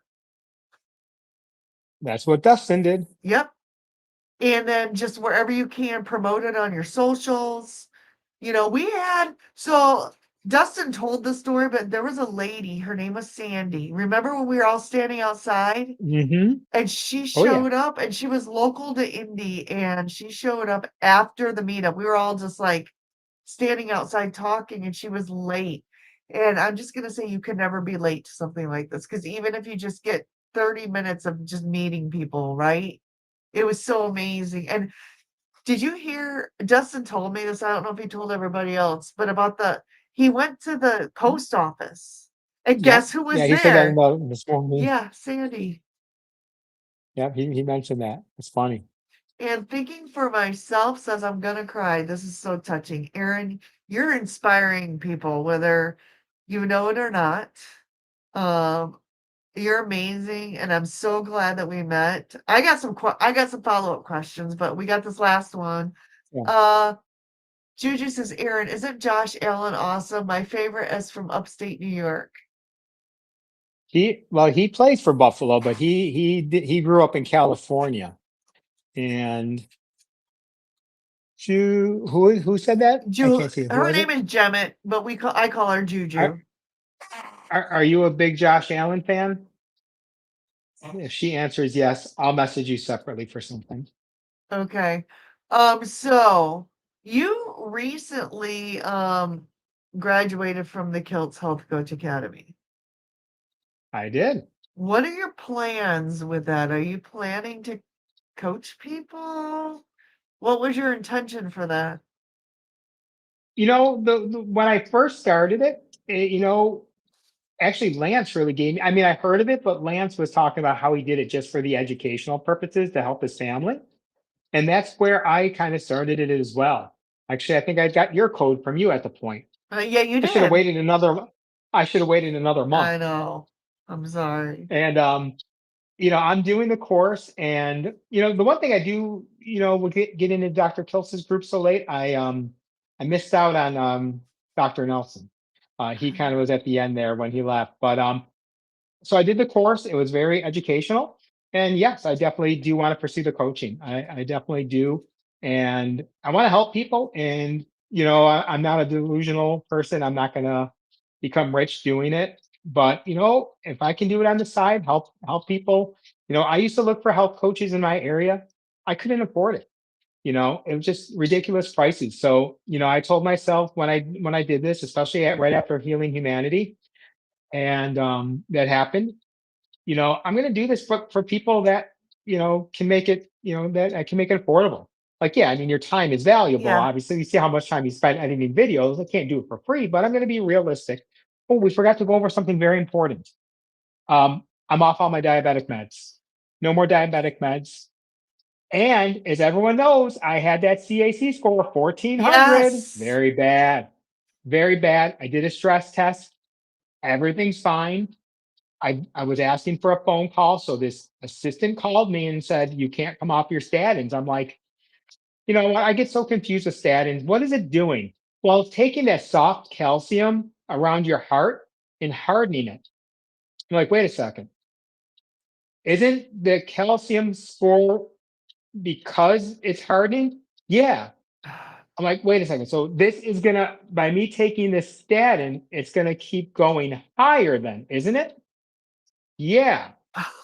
Like, doesn't that defeat the purpose? So my primary doctor is really cool. He's all about my carnivore lifestyle. I'm gonna shop heart doctors, and I'm really gonna go back and do a lot of like different doctors videos with it, look more specific to the statins because everyone says they're bad for you. Um, and I'm just so nervous about giving something like that because they try to scare you with your heart, of course. They do, But and I told you about my dad having been on one for 40 years, yeah, and his surgeon who put his stents in told me directly when I asked him this, he's like, "All the statin does is make it so hard we can barely chisel and put a stent in there." So so I think we'll be getting away from that. if it were me, and this is not medical advice, and my CAC score was 33, and I only have it in one artery, the rest of the arteries are zero, I think I would just monitor it and not do the statin, right? Because Yeah, and then retest it again in a year. That's the one thing I regret. I don't know what my baseline was a year and a half ago. but you can do a CAC scan in another couple years and just, Mhm. if you this is Aaron's decision, again, not medical advice here, but if he wants to stop his statin, that's his decision. And then you can just go retest. And I think Exactly. I think Dr. Nelson told me that there was like an echocardiogram, or there was some other angio, I forget what it was.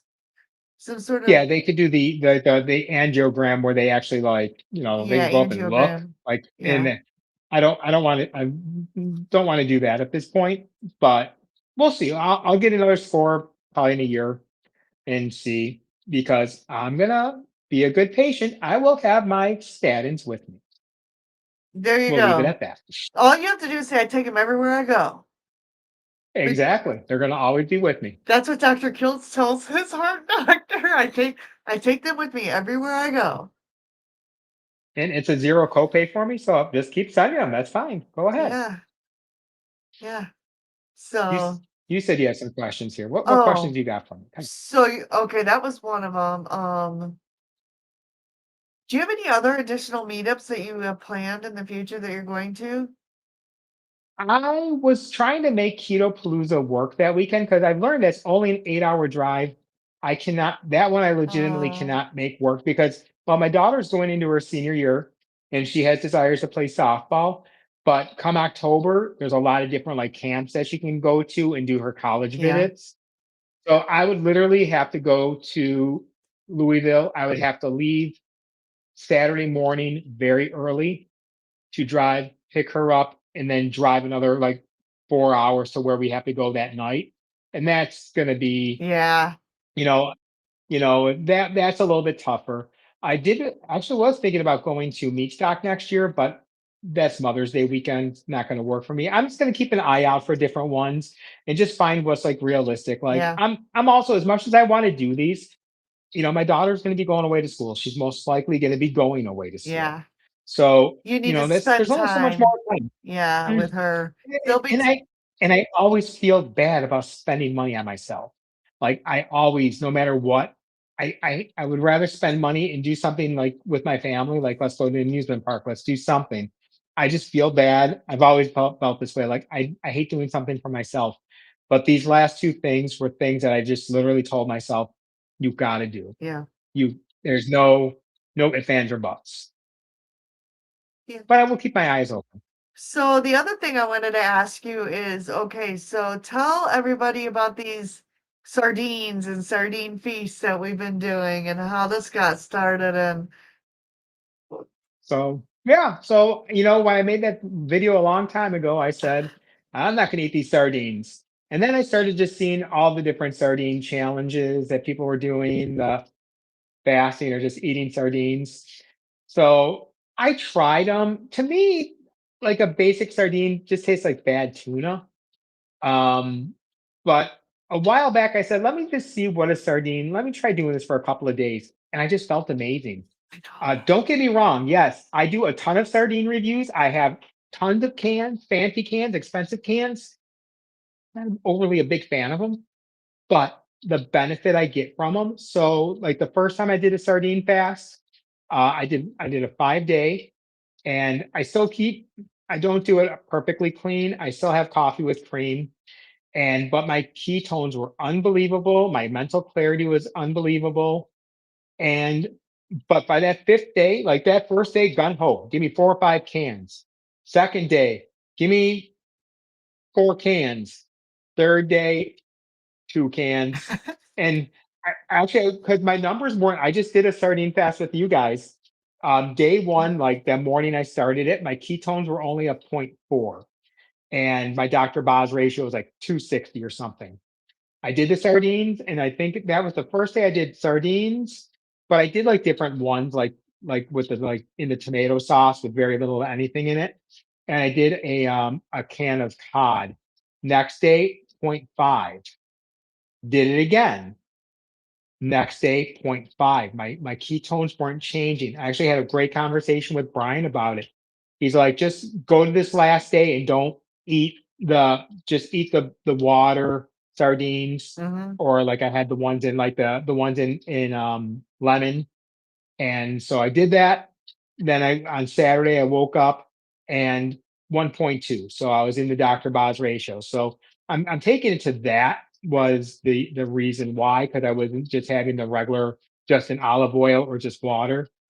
And the Brian said just do it one more day, which would have been yesterday.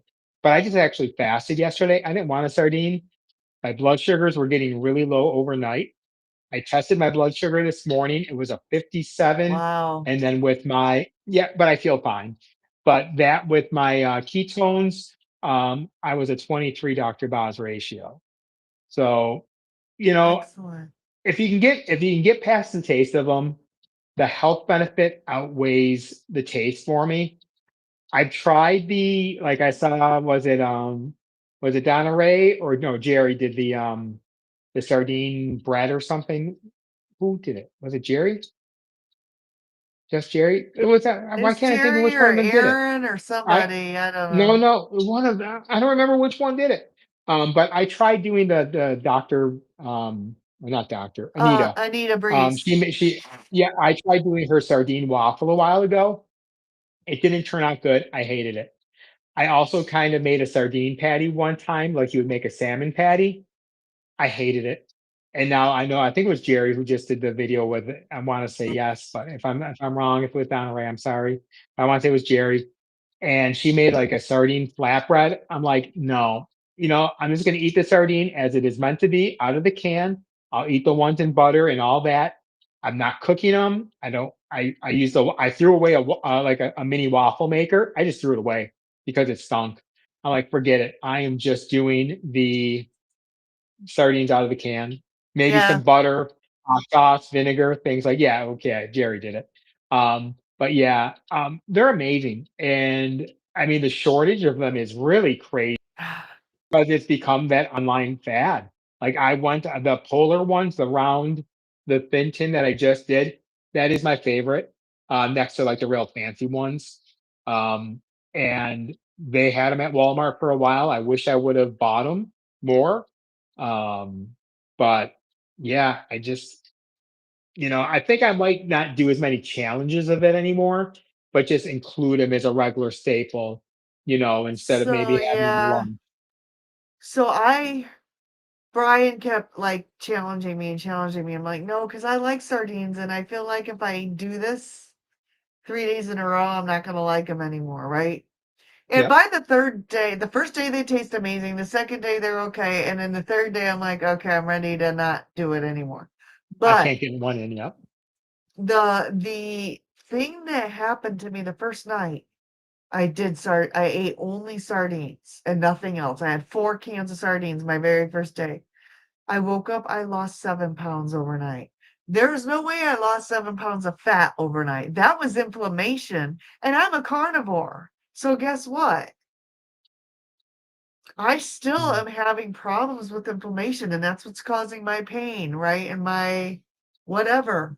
And I'm like, oh my gosh, I feel so amazing. Within 24 hours of starting a sardine feast or whatever you want to call it, I Yeah. get yelled at when I call it a fast, but a sardine, eating only sardines, I felt so much better. By the third day, I felt just flipping amazing. And this last Mhm. time I did put some hot sauce and mustard in them, just a little bit, and that is really delicious. That's what Uh, gets me through those last couple of days, just because when I do a longer one, I can't stomach it. Like at the end, it's just like I'm gonna throw up.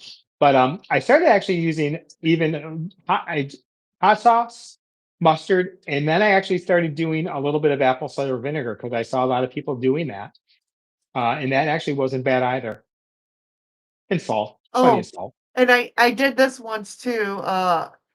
The one day my stomach was off, and so I had 1 can and I chopped up a hard-boiled egg and mixed that in with the can, and that was really good too.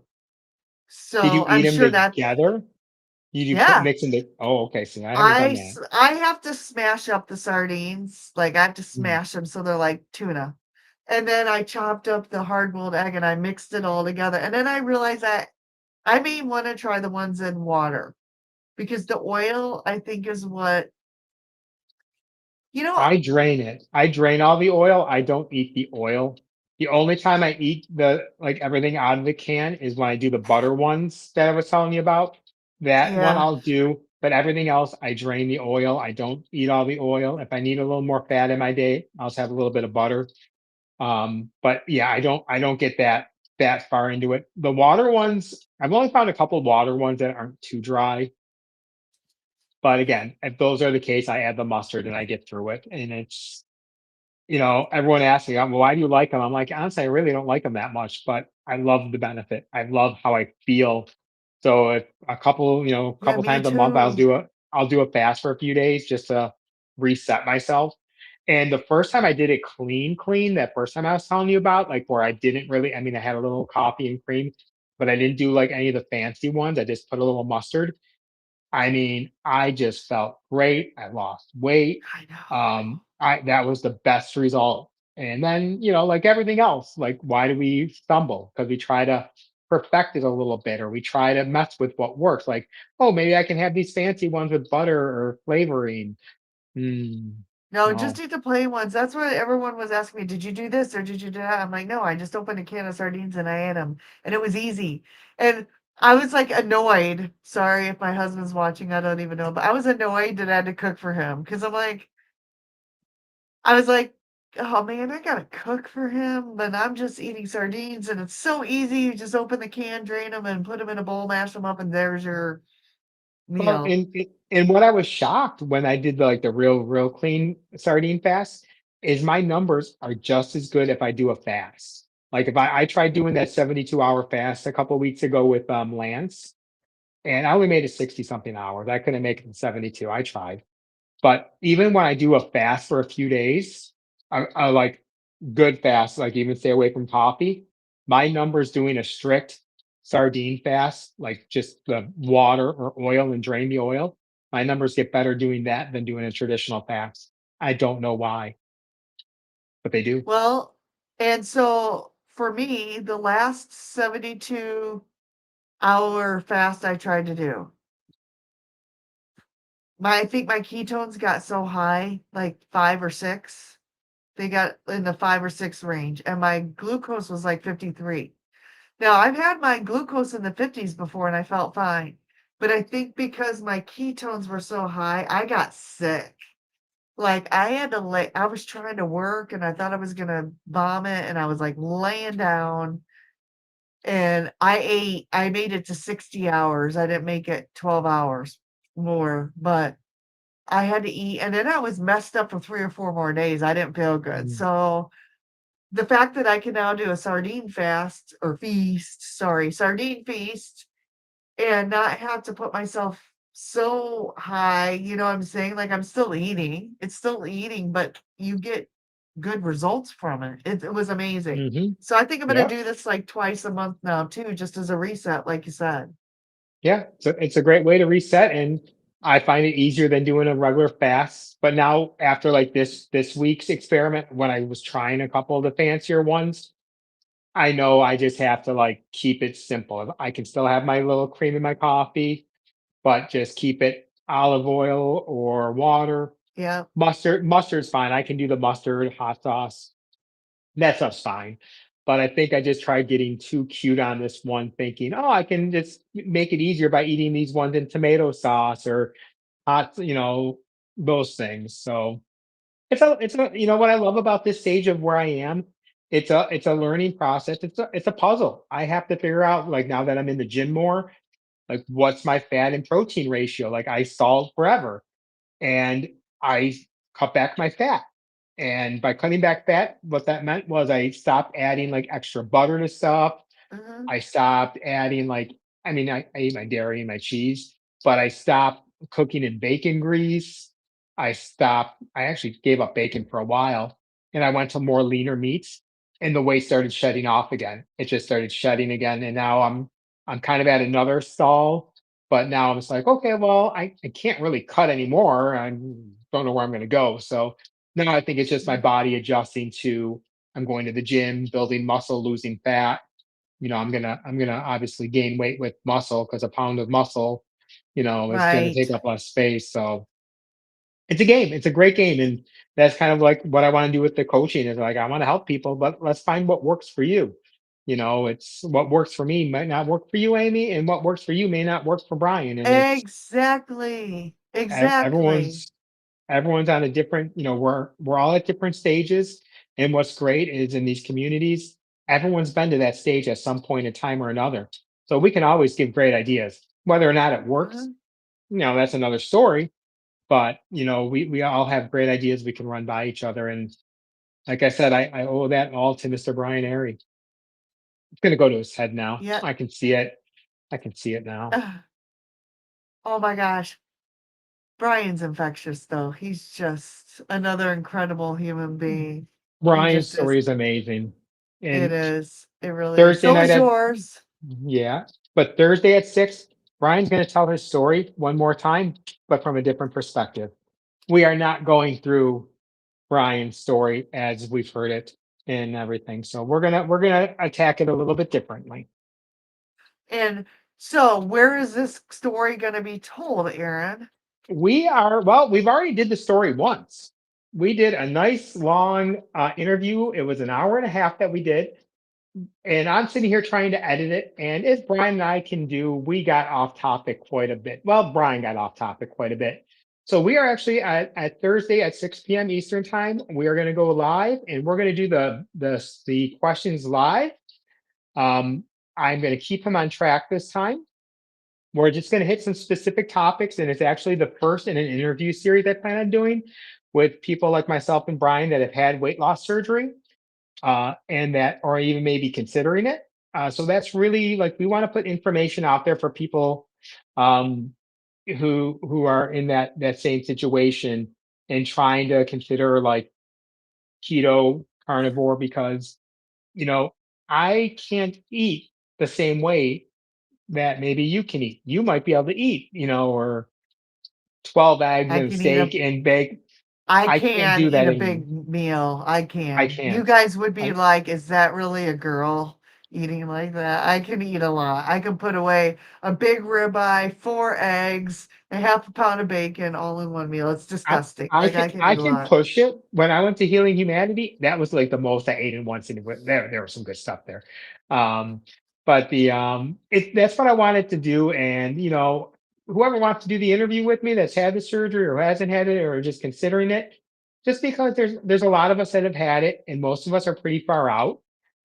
Brian and I say the same thing. It was the worst best decision we have ever made. I can truly say I would be dead right now if I didn't have the surgery on the life I was living, I would not be alive. So, can I say I wish I knew then what I know now? Of course. If I would have known this, if we would have had all this available, I would have given it a shot. But I could only play the hand I was dealt. And people told me I cheated. I cheated weight loss. You know what? If anyone's seen Star Trek, The Wrath of Khan, Captain Kirk said, you know, get him to believe in a no-win situation. I stacked the deck in my favor. I had no aces in the hand. I cheated. I rigged the deck, and people can say what they want. They can judge me how they want. I don't care. I'm alive. I'm watching my Right. kids grow up. I'm watching my kids be healthy growing up. They don't have to deal with like what I dealt with. They don't get made fun of. My son, my son's like my brother at that age. He could eat whatever the heck he wants. He hot dogs, hamburgers, cheeseburgers, milkshakes. He went to the fair the other night. Who knows what he had? He won't gain a pound, and I just that was my biggest thing is I didn't want them to have any of that I had to deal with. And Yeah. thankfully they're not, and my daughter and son, they'll eat the way I eat, but you know, when the junk's there, the junk's there. Yep. And I posted Aaron's, if you're watching from my channel, I posted Aaron's channel and pinned it. So if you're not subscribed to Aaron's channel, please click on that link and go over there and hit that subscribe button. Okay, it really does mean a Thank you. lot for us small creators to get those subs and likes and watch hours. So please. Okay, wow. We've almost been on for 2 hours, which I usually like cut it off at an hour and a half, but your story's so amazing that this is like felt like 5 minutes to me at least. It does not feel like I've been talking, and I've done most of the talking. I And know, it's awesome. if you asked me 6 months ago, I wouldn't be doing something like this. Like I would never like when Dr. Kilt has like Rick and like Papa on, like you see them all on at the same time. I would never like jump on that because I would feel like, well, they all know each other. They have a click thing. They're gonna be like, who's this guy on here? I don't have that feeling anymore. I I don't know. have an issue with it. Like whoever I'm jumping on with, so be it. I'm just really like Rick. I'm just kind of starting to learn his channel a little bit more and learn about him. And very interesting gentleman. He is very interesting. And okay, so I got to talk about Rick for a moment. I haven't seen Yeah, him in here tonight, but I think we get just desensitized to Rick because then I realize when a new person jumps in, they're like, he killed what? He ate what? Like, and we're all like, oh yeah, that's just Rick. He just like eats iguanas or dumpster chicken or parking lot chicken. And they're like, what? And we're like, oh yeah, that's just Rick, but then I forget that a new person coming in there is like, what?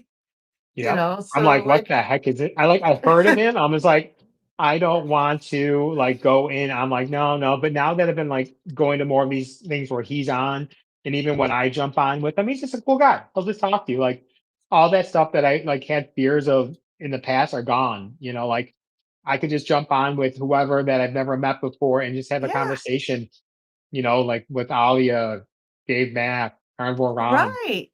It's Yeah. just it's amazing like how Carnivore and pretty close to Carnivore now has just built my confidence up. It's just my message would be for anyone who's struggling, just join a community and just say hi to people. Be like Brian, just say hi. You don't have to go on camera. They don't know what you look like. They know nothing about you. Just talk to people. And that's all I did once I started getting comfortable. And then I started doing these. And it's the greatest thing that's happened to me, in this journey. And it's really what has now got me more motivated. I'm for Amy. I mean, I'm in her tech class now. She's putting Yes. out great information, and for anyone who wants to build your channel, whether you want to build a business, whether you just want to become better at doing the um the social media stuff, it's just so helpful. Like even in the last lesson that I couldn't be at, I'm watching it, and she was talking about like loading your descriptions and stuff. I'm just being a moron doing everything from my phone. I didn't realize, like, wait, I could load this from my phone onto my YouTube studio and then pull up my horrible laptop and do more stuff there. Yes. And Yes. that's like amazing. Like, ooh, I wish I would have known this. Maybe my earlier videos would have done well. I do But that now, all the time. I upload stuff from my phone and I'm like, I can't do this little thing. And so then once it's up there and it's private, I go in and change a bunch of stuff on my computer. and the Oh, I do one it thing all for the time. any of you that are like me trying to build your channel, and I started getting away from it, but now I'm back to it. Yeah, do we all want to like get our subscribers, get our watch hours? Yeah. But I'm remembering why I did this is for my accountability. I'm gonna do stuff that I want to do on here. If YouTube doesn't like it and they don't push me, whatever. I'm getting lucky that stuff's getting pushed right now. Like that's fantastic. I don't know how, but it is. But if I go and do a video and I get 50 views because it's just my feelings on what I'm doing, like the one video I did, like I have this song and I feel great and I want to share it. um, I don't care if YouTube said it's nothing to do with your keto journey. I put a short of my cat, got more views than me ever. And I know. like I can't, I'm done worrying about chasing. And even in my vent I did the other morning, like when the ketones weren't moving, I'm like, I gotta be done chasing numbers. Just do what I know got me here and do what makes me happy. Because I mean, we're not Dr. Barry. We missed all the YouTube stuff. I mean, yeah, people make good money off some of this stuff, but it's never going to be a full time job for me. I recently did that buy me a cup of coffee on there. Anything anyone ever gives me on here, whether I get monetized or not, I'm going to put into my channel, put into Yep. buying a better laptop, buying better equipment. I'm not using it to go on vacation. It's I'm here to help you, get better, and I'm here to do it for my original name, the average carnivore keto guy. Whatever, it was a mouthful, but I'm the average person who has to buy deals. I can't afford ribeyes, Yeah. and that's who I want Me to work with. too. Exactly, Me too. if I go to Walmart and I go to Aldi, I look for the yellow tag and I freeze it. I got hamburgers at $3 a pound for like 6 hamburger. I'm like, okay, that's a good deal right now. So, be true to yourself and your viewers will come. You'll get across. Um, I agree with that. I always joke that YouTube hates me because I've been doing this for a long time now and it's been very slow. But everyone's like, well, you need to take keto out of your name. Well, you need to take this out. I'm like, no. that's Why? who you That's are. me. That's my brand. My brand is rock stars, keto rock stars. Why would I sell myself out just to get likes and clicks? I'm not doing that. And I don't like you. I want to be what I want to be. I don't want to be what YouTube tells me to be. Nope. So I'm doing my own thing. Whether it gets monetized or not, I really don't care. And it's going to get to the right people. It's going to get to the people that needs to get to, right? And that's how Exactly. I honestly feel. And so what? So what that I don't have a million subscribers or a million views or whatever? I don't care. What are we And gonna look at do? Dustin. Dustin's been doing this for darn near 10 years. And I think he just broke 10,000 subs. Right? Excellent. Yeah. So, yeah. So it's for us in this health space, we need to be, like you said, filming our pets and filming Having people doing fun. stunts or whatever. We'd have to sell our soul to the algorithm, and I'm just not willing Why to do that. why do I want to spend a lot of, I mean, you guys have watched my cooking videos. It's nothing fancy. I have one camera. I move it around. Now I got a little selfie stick that I can mount to do better with. But you know, I'm I don't want to spend all this time doing something I don't want to do, and just where's the fun in that? It's got to be fun for me. When it's no longer fun for me to do this, I just won't do it anymore. But right now, it's keeping me motivated. It's keeping me Huh? going, and that's the key, with anything in life. That's the key, and it's helping. Amen. Amen. And I'm going to reach out to you since you like cooking, and we're going to do some sort of cooking challenge. I think that would be fun. Because Yes, anyone who knows I like cooking on screen. So I think that might be our next challenge. Okay, it's almost 9 o'clock, and we know Grandma comes on. So yes. everybody from here, head over to Grandma's Crochet Corner, please. And Aaron, thank you so much for coming on tonight. Thank you It's for been such a having me. blessing to have met you in person. I'm sure we're going to meet again in the future. And everybody tune in on Thursday for Aaron and Brian at 6. I will be there, and I hope everybody has a great night. So I'm going to go ahead and say goodbye to Aaron now. We'll talk to you soon, and I'm going to do the credits for everybody. Night, Woohoo! Aaron. See Good night, all. See you at grandma's. See you at grandma's in a few minutes. All right, guys, here we go with the credits. Thanks for tuning in. Have a great night, everybody. Oh, yeah. Lights fade low, the bacon's done. We rocked the stream and had some fun. Keto rock stars in the rocking crew. Stay strong. We're gonna roll with you. Yeah, we're gonna keep rolling on. We're gonna keep rolling on. Yeah, we're gonna keep rolling on. Yeah, we're gonna keep rolling on. Rocking till the credits roll.